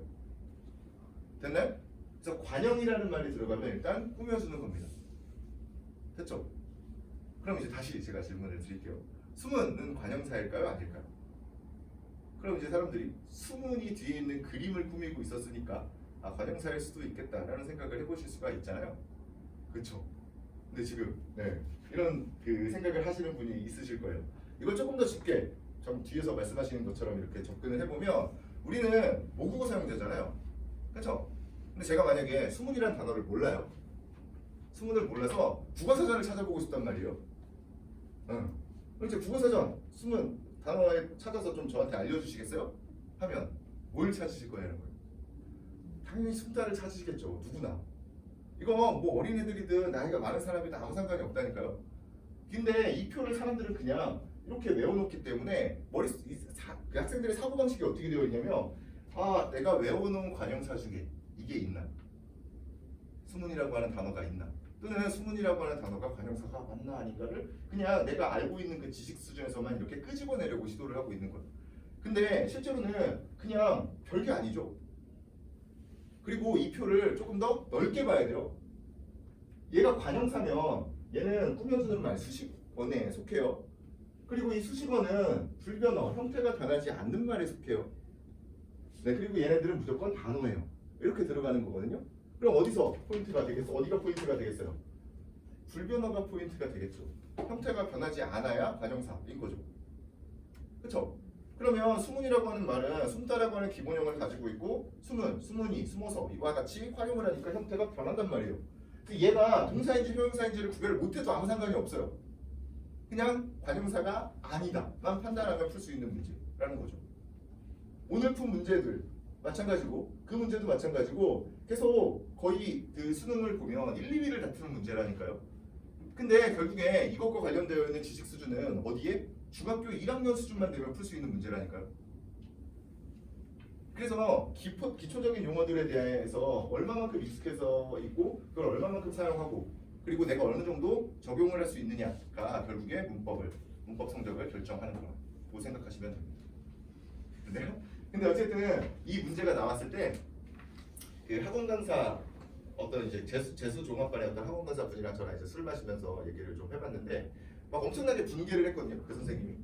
아 내가 지정반에서 지금 그걸 이 관형사랑 관형어를 구별하는 걸 10번도 넘게 얘기를 했는데 이걸 틀려오냐고 막 이러면서 막 엄청 분개를 했어요. 근데 그게 실제로 생각해보면 그 이야기를 하는 그 우리 같은 이제 그 강사분들도 조금 반성을 해야 되는 부분. 이게 왜 그러냐면 애초에 사람들이 어떻게 생각을 해야 되느냐 그 관형사랑 관형어를 구별하는 그 문제는 당연히 설명을 해줘야 돼요. 근데 이 문제를 접근하는 과정에서 애초에 문제에서 물어보는 바가 이게 관형사냐 아니냐를 물어보고 있거든요. 그럼 판단 기준은 항상 같은 층위에서 판단을 해야 된다는 거죠. 관형사가 아니면 어떤 품사냐 이런 어떤 결론이 나오게끔 사고방식을 만들어줘야 된다는 거예요. 근데 그냥 알고 있는 어떤 지식들을 계속해서 주입하는 형식으로만 수업이 진행되고 있다는 거죠. 네, 그래서 이제 학원 강사분들도 조금 반성을 하셔야 되고 그리고 또 마찬가지로 부모님들이나 아니면 학생들도 약간 반성을 해야 되는 부분들이 있는데 만약에 제가 이걸 이제 수업을 했어요 오늘 이거의 품사에 대해서 수업을 한 다음에 이것과 관련되어 있는 자료를 이제 나눠줍니다. 자료를 나눠줄 때 한쪽은 이제 이곳을 구체적으로 설명해 놓은 한 20페이지에 걸쳐서 설명해 놓은 줄글을 주고 한쪽은 그냥 이렇게 표로 그려서 한 페이지에 딱 이렇게 정리를 해서 줘요. 이렇게 양쪽으로. 그러면 어떤 걸 선호하시겠어요? 네, 대부분의 경우에는 한 페이지짜리를 선호합니다. 네. 근데 그 한 페이지에 그 20페이지의 내용이 다 담길 수 있을까요? 그렇지가 않아요. 네, 분명히 빠지는 부분들이 있습니다. 그래서 애초에 이건 뭐 국어학원이든 무슨 학원이든을 다닐 때 어떤 정리되어 있는 자료만 보고 또는 표만 보고 이렇게 탈탈탈 외우는 게 중요한 것이 아니라 이게 줄글이 이렇게 있으면 줄글을 스스로 읽어보고 그걸 이 표와 비교대조를 할 수 있게끔 또는 특정 경우에는 이 표를 직접 그려볼 수 있게끔 만들어주는 게 진짜 교육이라고 생각하시면 돼요. 이게 다른 과목 같은 경우는 그걸 암기하는 내용을 통해서 한 80%나 90% 이상의 어떤 그 성과를 낼 수 있다면 국어는 그게 안 돼요.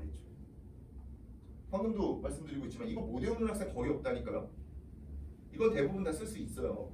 근데 문제 틀리는 거 보면 그렇게 틀린다는 거죠. 네, 그래서 그런 부분들을 조금 생각을 하셨으면 좋겠습니다. 네, 그래서 저희 학원에서 지향하는 바와 지향하는 바를 이렇게 나눠서 말씀을 드리면 저희는 그냥 그 추론 능력을 배양하기 위해서 읽고 쓰는 데 집중을 하고 있어요. 네, 그래서 뭐 엄청나게 많은 글들을 익히거나 아니면 엄청나게 많은 문제들을 계속해서 제공하는 그런 시스템을 가지고 있지는 않습니다. 다만 저희가 가지고 있는 서술형 과제를 온전히 다 수행을 했을 경우에는 뭐 모의고사를 풀어보고 싶다라고 얘기하면 모의고사는 와서 풀 수 있게끔 그런 어떤 시스템은 다 만들어져 있기는 해요. 네, 근데 일단 정리를 다 하고 그 다음. 네, 그래서 그 읽기와 쓰기를 계속해서 강조를 하고 있으면서 읽고 쓰고 그리고 이렇게 이야기를 조금씩 계속해서 나누면서 소통을 하는 그런 과정을 통해서 그 어떤 문해력을 향상시키기 위한 그런 어떤 과정들을 가지고 있다라고 생각하시면 될 것 같습니다. 네, 저 소통이라고 하는 게 사실 되게 중요한데 되게 잘 못하는 것 중에 하나죠. 만약에 부모님들이 그 학생들의 어떤 국어 능력을 향상시키고 싶다 하면 실제로 뭘 해주시면 되냐면 대화를 좀 해주시면 되거든요. 학생들이랑. 그러니까 우리 애는 착해서 안 그럴 것 같지만 실제로 모든 학생들은 그 학생들만의 어떤 공용 언어들이 이렇게 존재하고 있어요. 네, 그래서 그 어떤 언어의 그 어휘의 빈자리들이 이렇게 있거든요. 근데 어른들이랑 이렇게 얘기를 좀 해보는 것만으로도 또는 무언가 공식적인 어떤 글을 써보는 것만으로도 어휘 능력이 엄청나게 향상이 됩니다. 네, 그래서 그런 것들을 저희는 지향하고 있고요. 저희가 지향하는 거, 싫어하는 것들은 막 이렇게 외워라 이런 것들. 뭐 빈칸 채워놓고 빈칸 뭐 그거 채우지 못하면 뭐 재시험 보고 뭐 이런 거 전혀 없습니다. 네, 그래서 이런 거 되게 싫어하고요. 문제도 막 이렇게 막 많이 풀고 이런 거 되게 싫어합니다. 그래서 특정 조금의 문제를 풀더라도 제대로 이해할 수 있게끔 이렇게 구성을 하고 있다고 생각하시면 될 것 같아요. 네, 그 정도고요. 그럼 이제 저희 교육과정을 말씀을 드리면 일단 저희는 뭐 당연히 수능국어의 전 영역을 다뤄야 되고요. 그렇죠? 네, 전 영역을 다루는데 어쨌든 저희가 사용하는 교재는 무조건 수능 기출 문제들만 가지고서 이용을 합니다. 물론 특정 문법 같은 경우는 어떤 개념을 설명할 때 필요한 문제들 같은 경우는 교육청 문제나 EBS 문제까지는 어느 정도 가지고 오는데 대부분 이제 비문학이나 문학 같은 경우는 100%그 수능국어 그 평가원에서 제공되는 그 시험을 통해서 그 교재들을 만들고 있다고 생각하시면 좋을 것 같아요. 그게 어쨌든 그 지문으로부터 답을 이끌어내는 데 있어서 가장 매끄럽게 이끌어낼 수 있기 때문에 그렇습니다. 제가 교육청 문제도 거의 안 쓰는 이유 중에 하나는 일단 교육청 문제가 나쁘지는 않거든요. 다른 사설 모의고사들에 비해서는 훨씬 더 좋은 어떤 질들을 가지고 있는데 근데 그 일단 그 애초에 만들어지는 어떤 과정을 생각해 보면 무언가 문제가 생길 수가 있어요. 이게 왜 그러냐면 그 교육청 모의고사 이제 보고 나면 학생들이 이제 뭐 답안지랑 이렇게 갖고 올 거 아니에요. 그러면 그 답안지를 이렇게 보시면 교육청 모의고사는 출처가 명확하게 이렇게 나와요. 만약에 비문학 지문이 있으면 어떤 글이나 어떤 책에서 발췌해 왔다가 딱 이렇게 뜨거든요. 재밌는 건 뭐냐면 발췌를 해왔기 때문에 그게 그 완결된 글이 아닐 가능성이 높고요. 어떤 한 부분을 가지고 왔기 때문에 또 한 가지는 그 어떤 글의 일부분이기 때문에 앞에 있는 내용을 이해하지 못하면 그 글에 포함되어 있는 내용을 온전히 이해할 수 없는 경우들이 생겨요. 그럴 수밖에 없잖아요. 글을 이렇게 쭉 길게 쓰는 과정에서는 앞에서 어떤 전제와 결론을 만들어 놓고 그것을 또 하나의 전제로 그 뒤에 얘기를 이렇게 할 수가 있는 거잖아요. 그래서 앞에 있는 내용을 모르면 뒤에 있는 것을 풀지 못하는 그런 경우들이 생깁니다.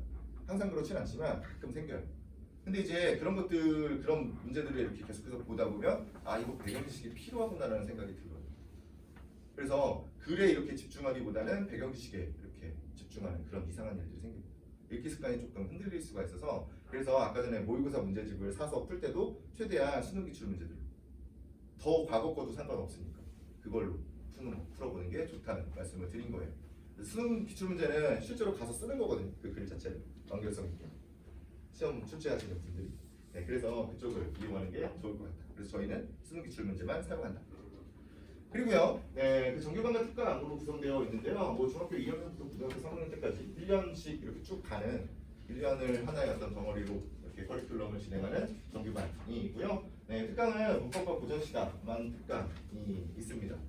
기본적으로 제가 뭐 계속해서 강조하고 있는 부분이 조금씩 천천히 이렇게 쭉 가는 쪽을 강조를 하고 있는데 그러면 그 지금 이런 걸 들으시는 분들도 좀 이렇게 이상하다고 생각을 좀 하셔야 돼요.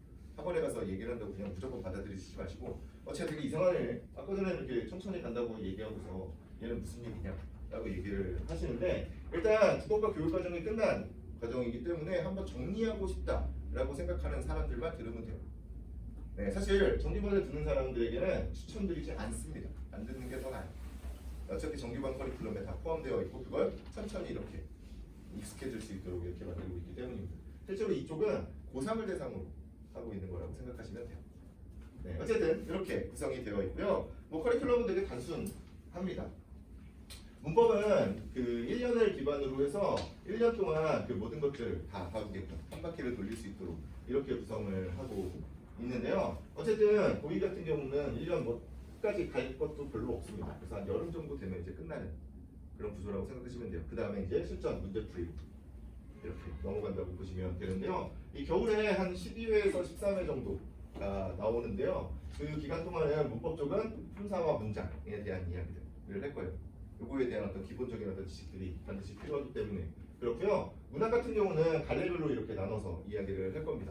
그래서 서정문학과 서사문학을 중점적으로 이야기를 할 건데 실제로 문학교육이라고 하는 건 그 교육과정에서 계속해서 어떤 식으로 제공을 하고 있냐면 문학의 갈래라고 하는 것들이 계속해서 이렇게 나와요. 문학의 갈래가 뭐냐면 서정, 서사, 그 교술 이렇게 네 갈래로 나누는 건데 서정문학이 그냥 시 같은 거예요. 네. 그리고 그 서사문학이 이야기 구조라서 소설 같은 것들이고요. 극문학이 뭐 그 희곡이나 시나리오 같은 것들 있죠. 그리고 그 교술문학이라고 하면 그 형태가 정해지지 않은 그래서 뭐 대부분 교육과정에서 그 수필 같은 것들이 등장을 합니다. 그래서 이거는 조금 여기서 뭐 드릴 말씀은 아니지만 조금 더 강조해서 좀 말씀을 드리면 애초에 문학을 배우는 이유는 그 사람의 생각에 공감할 수 있느냐 어떤 공감 능력을 향상시키는 거거든요. 근데 그렇다고 해서 그게 무언가 감상적이고 무언가 마음이 따뜻해야 이렇게 풀 수 있는 건 아니고요. 이성적으로 그냥 이 사람이 이 상황에 처해서 어떤 일을 겪으면 어떤 생각을 할 수 있겠다를 그냥 이성적으로 추론하는 거다라고 생각을 하면 되는데 거기에서 그 서정문학이다 서사문학이다 라고 이야기를 이렇게 갈래별로 나눠서 이야기를 하는 게 어떤 능력을 키워주고 싶은 거냐면 서정문학이다 그러면 이 갈래가 가지고 있는 특성이 있어요.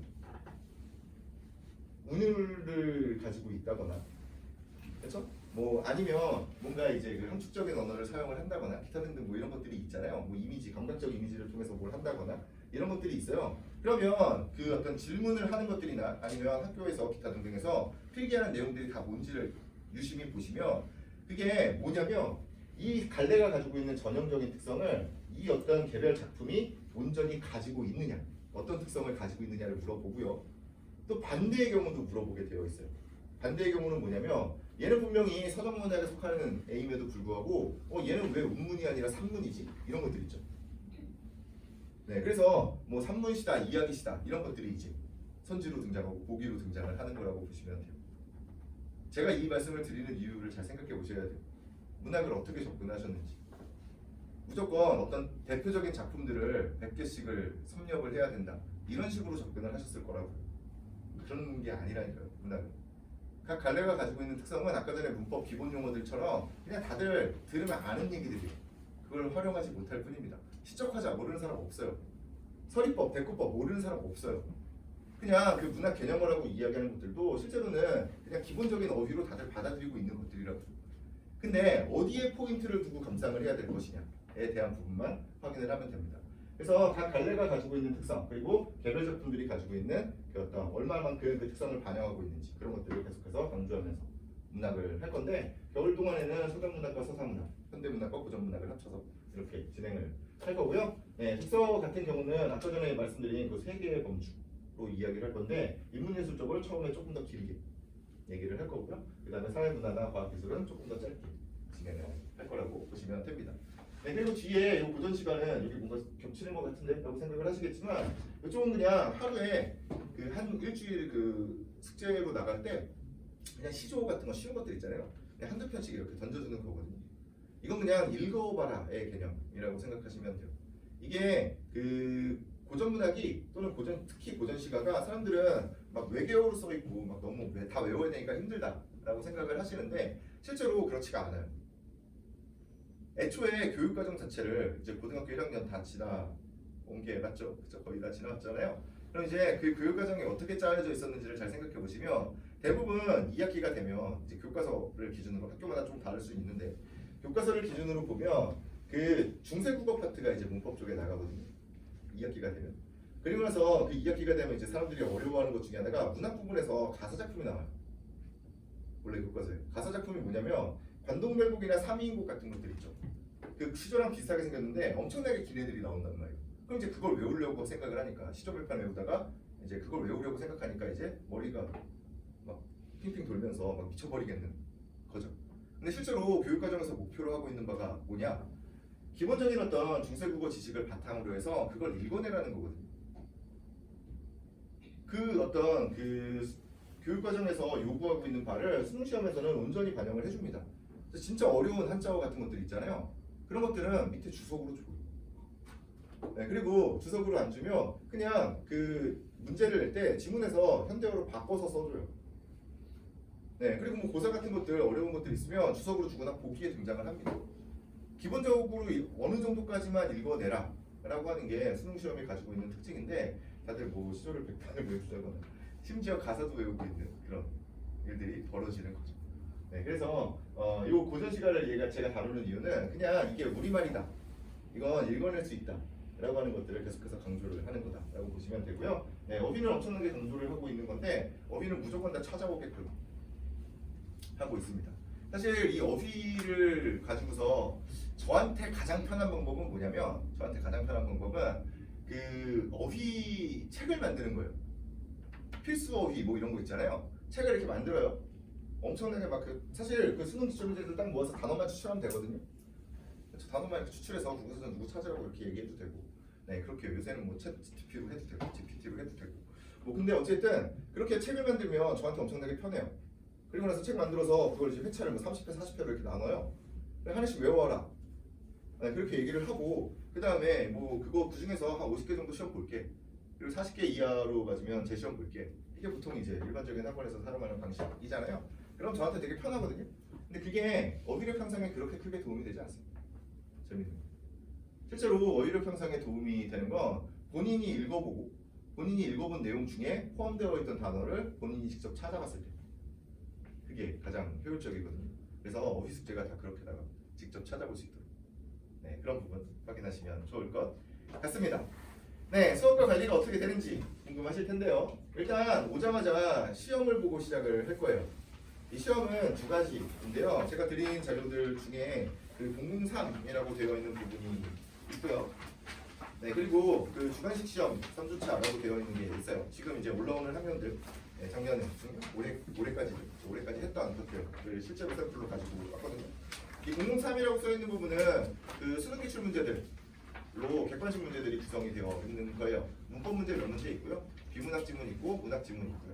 네, 그 개수는 그 상황에 따라서 조금씩 달라집니다. 네, 그래서 이렇게 일단 시험을 봐요. 근데 제가 이거 시험을 먼저 보고 있는 이유는 뭐 맨날 제가 모의고사 푸는 거 싫어한다고 이렇게 말씀을 드리는데 왜 이런 시험을 먼저 보고 시작하냐면 국어 수업은 이건 어딜 가셔도 상관없어요. 제 수업을 들어도 마찬가지고 아니면 뭐 그 동영상 인터넷 강의를 들어도 상관없고 무조건 국어 수업은 문제를 먼저 풀어보고 들어가야 돼요.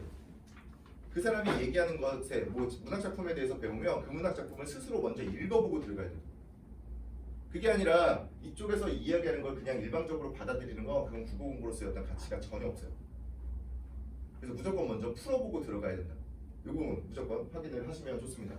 그래서 이제 그 특정 학원 같은 경우는 이제 이걸 설명하시기 전에 5분간 이거 한번 풀어봐라, 읽어봐라 이렇게 얘기를 하시는 분들도 있고요. 아니면 저처럼 이렇게 앞에 풀어보게 만드는 경우들도 있습니다.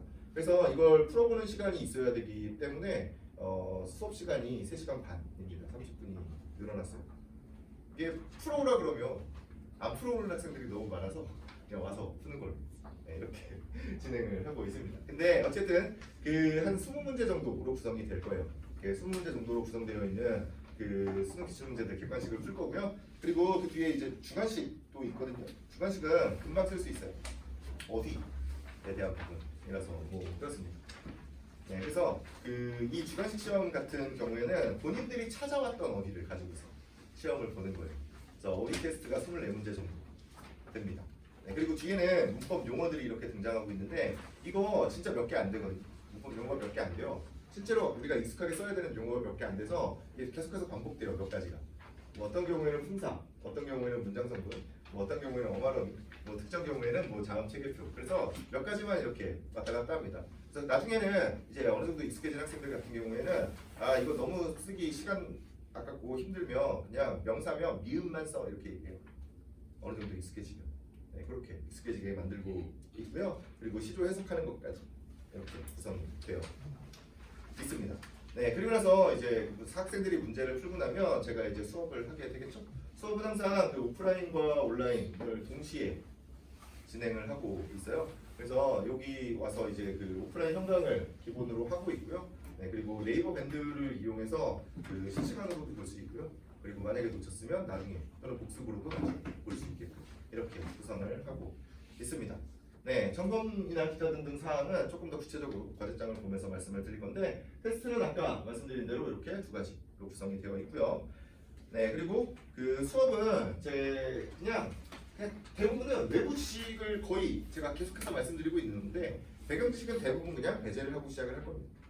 그냥 글만 보고서 생각할 수 있는 것들만 이야기를 할 거예요. 네, 그리고 나서 이제 뭐 특정한 문학 작품이나 아니면 뭐 진짜 알아야 되는 국어과와 관련되어 있는 배경 지식이 있다면 그 정도는 얘기를 할 거예요. 뭐 기본적으로 그 양반 사대부들이 시조나 가사 같은 것들을 엄청나게 많이 썼는데 그 사람들의 사고방식 정도는 이야기를 해줘야 되잖아요. 그때의 문화 정도는 이야기를 해줘야 돼서 그 정도는 얘기를 할 건데 뭐 경제든 뭐 철학이든 뭐 이런 얘기는 전혀 하지 않을 겁니다. 그냥 거기에 나와 있는 내용들만 가지고서 판단을 할 거라고 생각을 하시면 돼요. 근데 이걸 또 문학도 마찬가지인데 뭐 예를 들어서 뭐 이런 게 있는데 만약에 뭐 어떤 윤동주 시인의 작품이 나왔다고 생각을 하면 사람들은 그냥 그 작품을 이제 아는 경우들이 되게 많고요. 그 시인 자체도 엄청나게 유명하기 때문에 그냥 윤동주 시인의 작품이 이렇게 나오면 사람들이 그냥 아 이 글의 주제가 뭐냐 그러면 아 이거요 그 일제강점기의 지식인의 고뇌입니다. 막 이렇게 이야기를 해요. 네, 근데 그게 그런 식으로 이제 외우고 또는 그런 식으로 이제 학습했던 그 과정 자체가 실제로는 그 학생들이 그 문학 작품을 감상하는 그 폭을 엄청나게 줄이고 있는 거거든요. 이건 좀 생각을 해보셔야 돼요.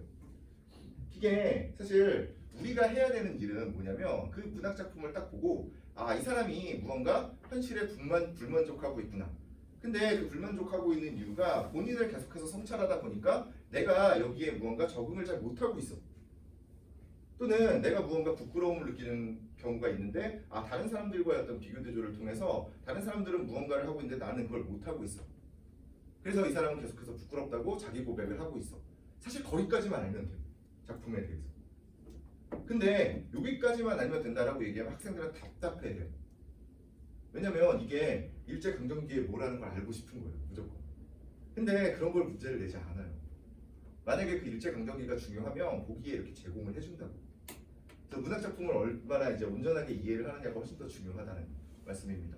근데 그게 아까 전에 왜 생각을 제한하게 되냐면 그냥 그 어떤 그 사람에 대한 공감이나 기타 등등 보다는 그냥 일제강점기 또는 지식인의 고뇌 이런 것들만 외우고 앉아 있는 거예요.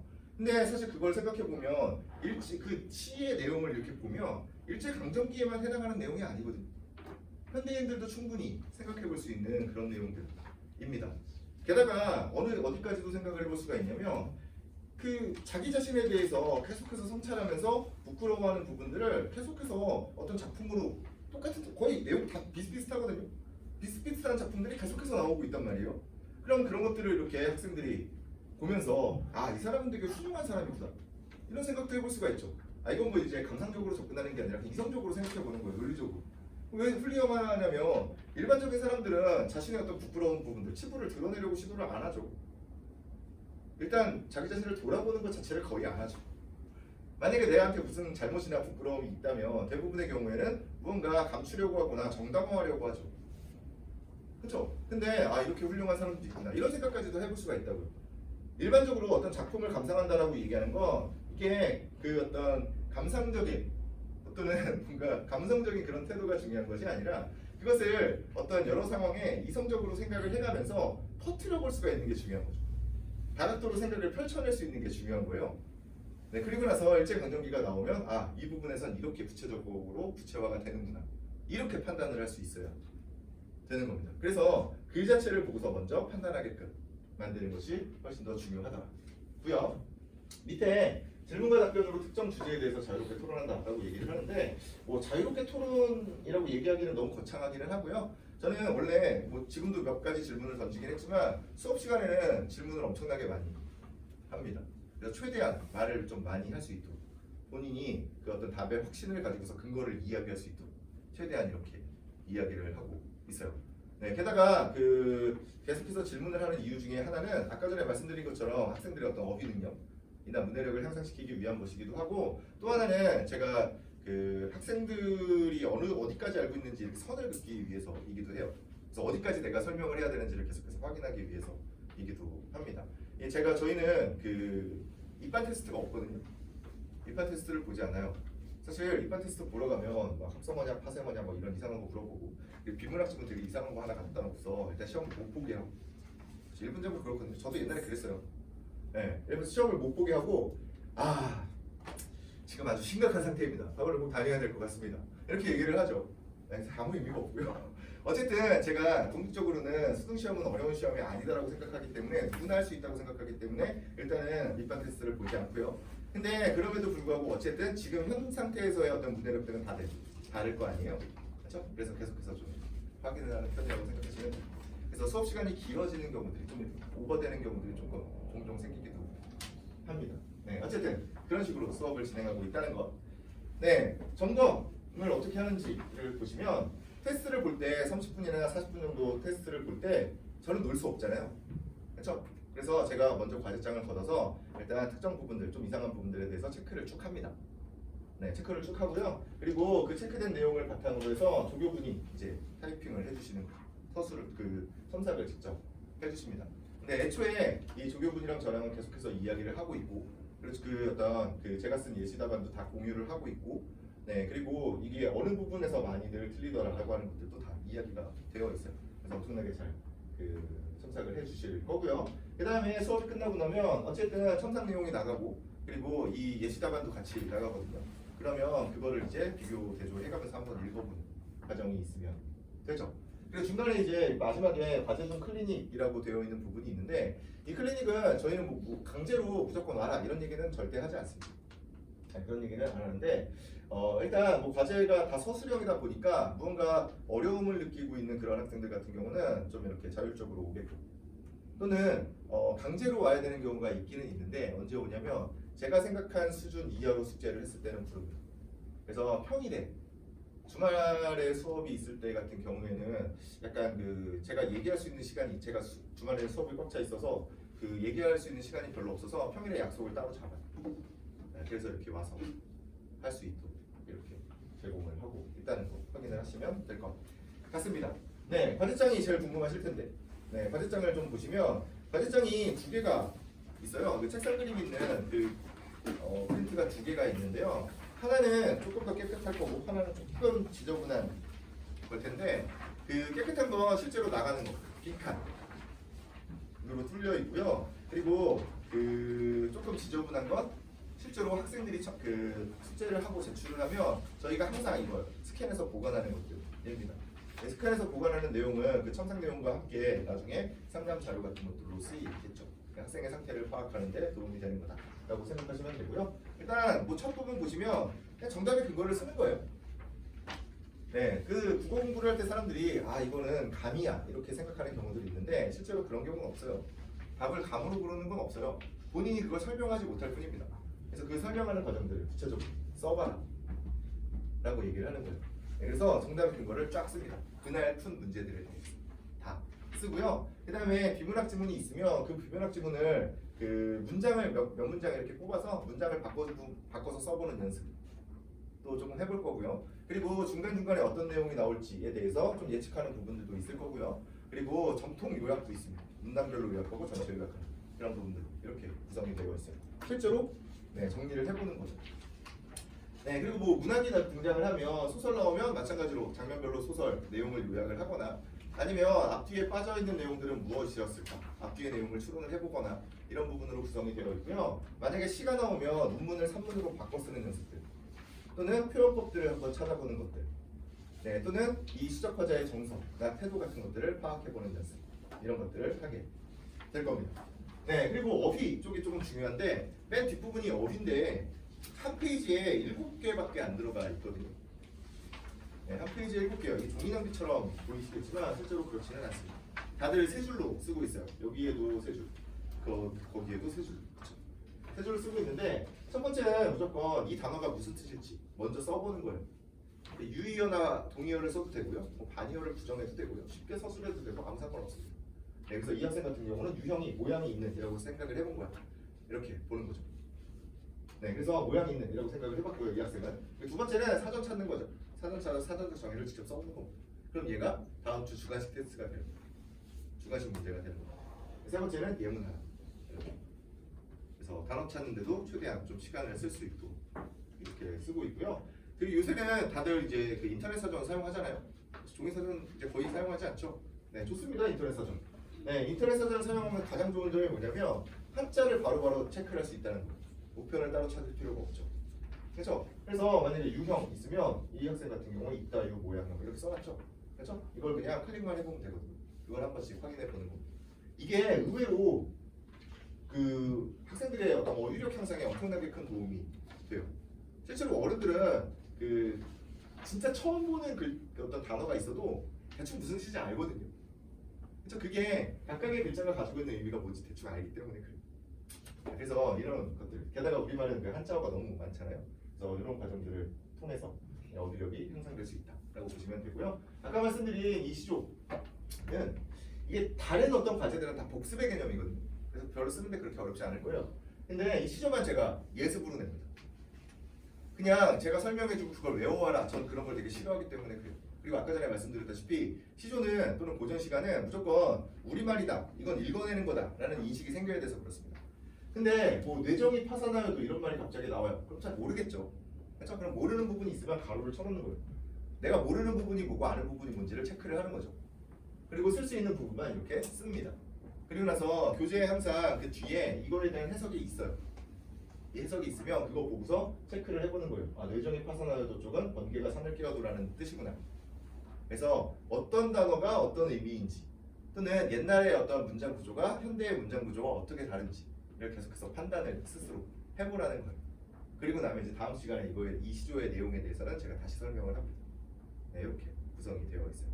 네, 그래서 과제가 조금 서술형이기 때문에 조금 어려울 수 있다. 어려우면 학원으로 보내주시면 된다. 라고 생각하시면 됩니다. 네, 뒤에는 이제 성적표인데요. 저희 이제 끝나고 나면 시험 문제 푼 것들에 대해서 그 성적이 이렇게 앞면에 이렇게 나오고요. 그리고 뒤에는 첨삭 내용이 이렇게 붙게 되어 있다고 보시면 될 것 같습니다. 근데 이쪽 그 성적 쪽은 그렇게 크게 신경 쓰실 필요는 없어요. 약간 빡빡하거든요.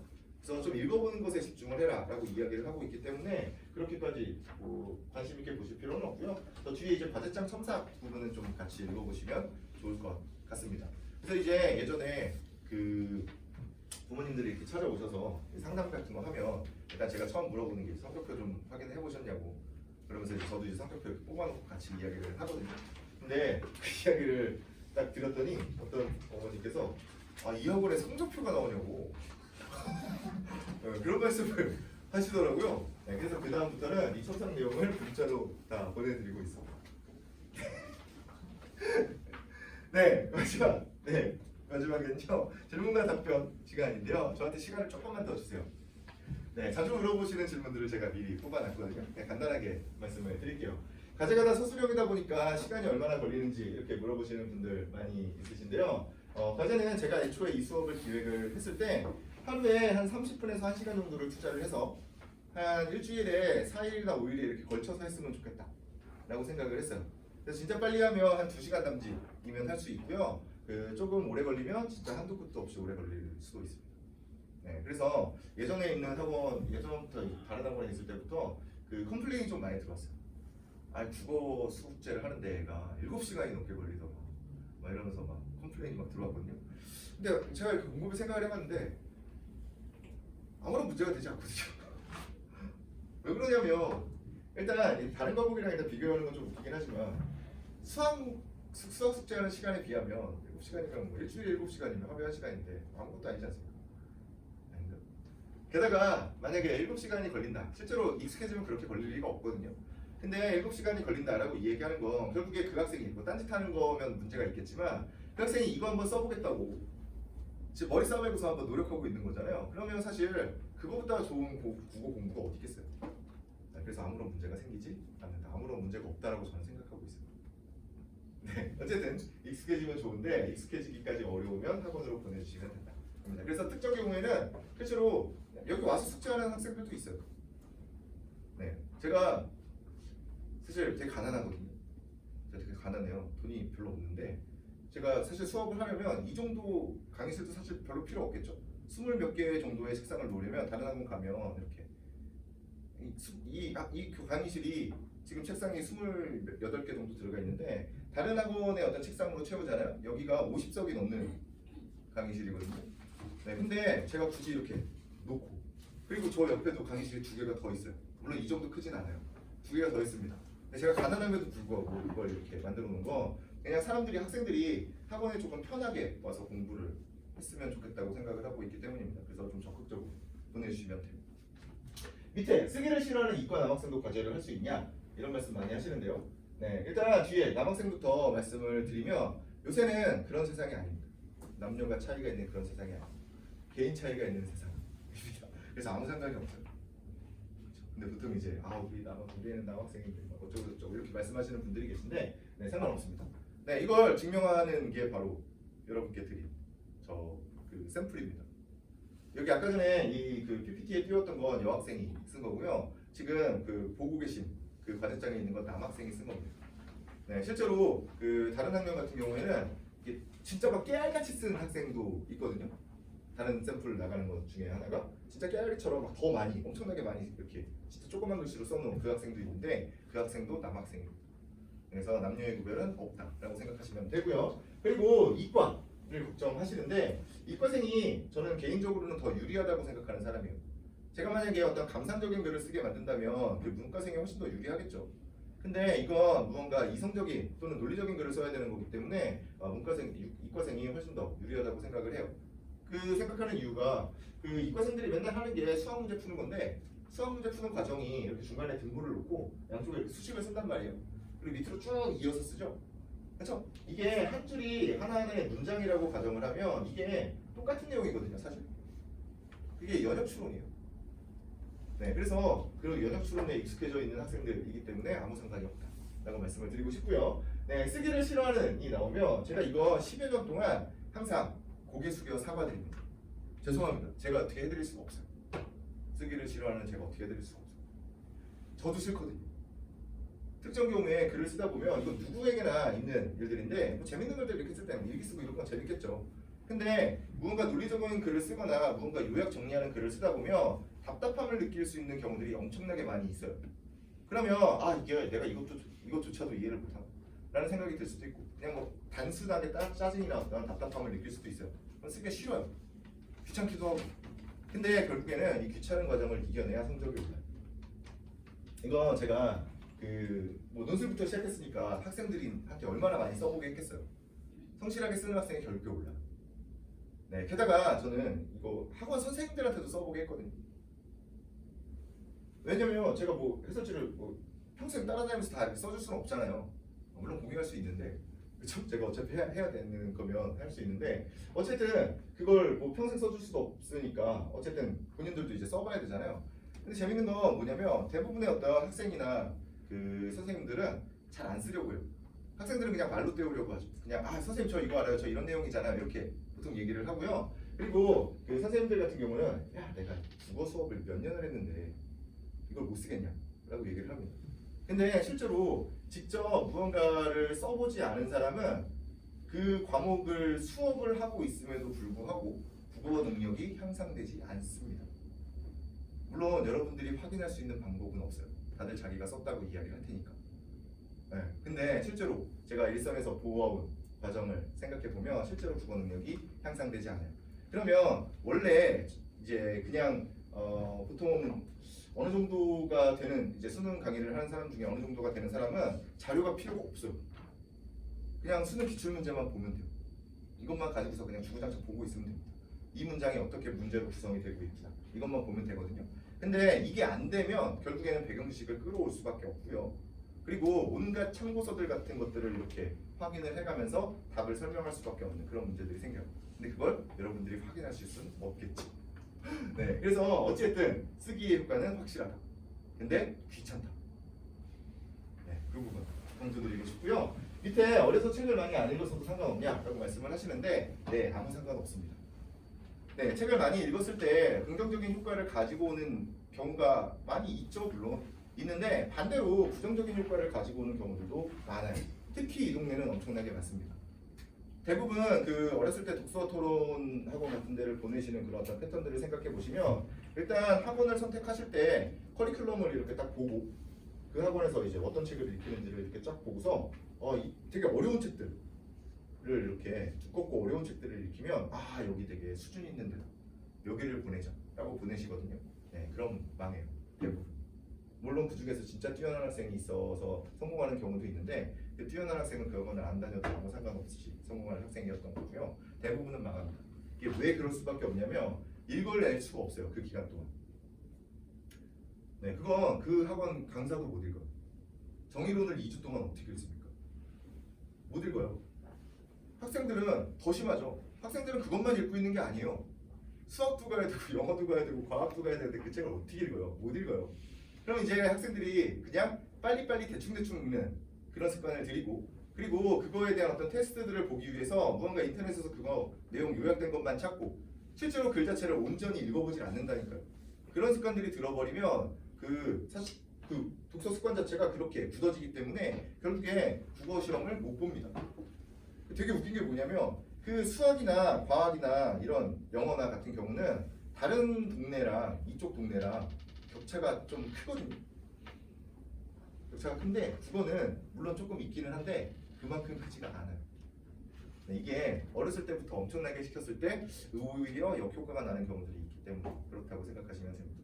그래서 그 독서는 원래 뭐 어떤 독서 교육을 시키시려면 그냥 쉬운 글들을 폭넓게 읽힐 수 있는 그런 학원을 보내셔서 그냥 흥미를 끄는 정도까지만 보내시면 돼요.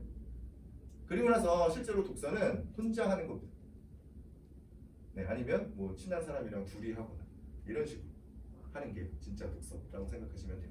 어쨌든 학문이라고 하는 건 결국에는 이렇게 좁고 깊어질 수밖에 없는 구조를 가지고 있는 거기 때문에 그렇습니다. 네, 그래서 어려서 책을 많이 안 읽었다라고 걱정하실 게 아니라 지금 현재 어떤 독서 습관을 가지고 있느냐가 중요한 겁니다. 그래서 독서를 만약에 시키고 싶으시면 지금 시점에서 시키고 싶으시면 뭘 하면 되냐면 그냥 교과서를 읽으면 돼요. 아까 전에 말씀드린 것처럼 그 요약된 자료만 이렇게 보고 있는 것이 아니라 내가 독서 그 요약된 자료와 관련 있는 그 줄글을 확인을 해보고 그걸 진짜 읽었을 때 이 요약을 그 선생님처럼 해낼 수 있는지 이걸 판단해보게끔 그럼 이제 충분한 독서 교육이 된다고 보시면 되고요. 네, 밑에 내신 수업은 어떻게 진행되냐라고 말씀을 하시는데 내신은 기본적으로 내신 기간에는 휴강이라고 생각하시면 됩니다.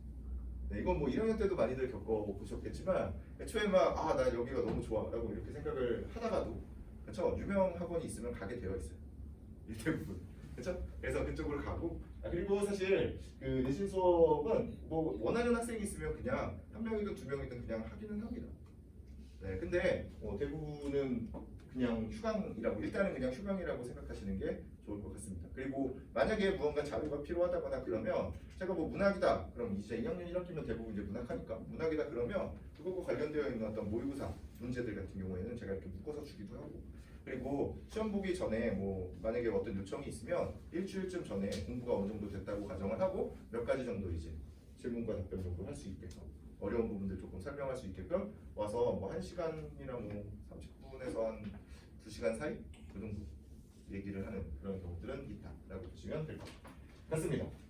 네, 마지막으로 저 K국어관이랑 비슷한 수업이냐라는 말씀 많이 하시는데 네, 뭐 근본적으로 약간 비슷할 수밖에 없죠. 네, 애초에 저랑 옛날에 그 시스템이나 이 수업 내용은 제가 거의 다 썼고 그리고 그 시스템 같은 경우는 그때 당시에 이제 저랑 같이 있었던 실장님들이랑 같이 만든 것들이어서 뭐 비슷한 점이 많을 거예요. 네, 근데 지금은 조금 저 시스템 자체는 뭐 비슷할 겁니다. 수업 방식이나 기타 등등은 비슷할 건데 내용은 좀 많이 다를 거라고 저는 생각을 해요. 근데 뭐 고전 시가 같은 경우는 좀 비슷할 수 있어요. 왜 그러냐면 거기 이제 본인이 이렇게 한 글자 한 글자 한 땀 한 땀 썼다고 이야기하는 그 교재 자체가 약간 다 제가 쓴 거거든요. 그 내용 자체가. 그래서 그 내용이랑 거의 수업 내용이 동일하다고 제가 얘기를 들어서 네, 거의 똑같을 부분이 분명히 있을 겁니다. 근데 비문학을 제가 나온 지가 꽤 돼서 2021년인가 22년도 자료까지는 제가 다 만들어 놓고 나왔는데 그 이후 거는 이제 없으니까 그 이후의 어떤 자료들을 비교해 보시면 약간 그 요약이나 어떤 그 예측이나 이런 부분에서 차이를 좀 느끼실 수 있지 않을까라는 생각을 하고 있어요. 저는 개인적으로. 물론 그동안 이제 열심히 쓰셨다면 그렇죠? 그럼 실력이 향상되셨겠지만 잘 모르겠습니다. 네, 그리고 뭐 근본적인 차이는 일단 인원이죠. 그렇죠? 그쪽은 인원이 많고요. 이쪽은 인원이 이 정도를 딱 갖고 있기 때문에 그렇습니다. 네, 그래서 어느 쪽이 더 효율적일지에 대해서는 그냥 생각을 해보시면 좋을 것 같네요. 네, 시간표는 월요일 저녁 그리고 토요일 저녁으로 구성되어 있습니다. 네, 그래서 둘 중에 하나 선택하시면 되고요. 교차 수업 당연히 가능하고요. 네, 그리고 정 올 수가 없다 그러면 영상으로 보고 그 다음에 과제장이나 기타 등등을 그냥 제출을 하면 그것에 대해서는 다 후처리를 해드린다라고 생각하시면 될 것 같습니다. 네, 어쨌든 제가 오늘 준비한 내용은 여기까지인데요. 엄청나게 길죠? 그렇죠? 근데 그 어떤 뭐 처음에 이전에도 마찬가지였겠지만 그 여태까지 그 설명회나 수업들을 들었을 때 그 설명회 듣고 어떤 생각을 하고 어떤 학원을 보내셨는지를 좀 생각을 해보시고 맨날 그 고등국어랑 중등국어랑 다르다 막 공포심을 유발하는 그런 학원들을 보통 다녔을 거고 그리고 그 이후에도 지금도 이제 수능 얘기를 하면 뭔가 이제 배경식 뭔가 이제 박학다식한 학생을 키워준다 이렇게 그 입에 발린 소리들을 하는 그런 데를 이제 많이 보내실 거거든요. 근데 어쨌든 어떤 경우가 됐든 간에 그 부모님들이 먼저 조금 공부를 해야 되는 그 성격에 대해서 조금 생각을 해봐야 되는 그런 상황들이에요. 그래서 뭐 제 얘기만 듣지는 마시고 제 얘기랑 다른 사람들이 하는 얘기들을 같이 좀 이렇게 많이 들어보시고 좀 그 어떤 것이 더 타당한 이야기인지에 대해서 좀 생각을 해보신 다음에 충분히 생각하시고 결정을 하시면 좋을 것 같습니다. 그래서 제가 오늘 말씀드린 게 어느 정도 도움이 그런 과정에 도움이 되었으면 좋겠어요. 네, 어쨌든 질문과 답변 시간이었으니까 저거 끄고 그냥 편안하게 말씀하실 거 있으시면 그냥 편하게 말씀하시면 좋을 것 같습니다. 네, 고생들 많이 하셨습니다.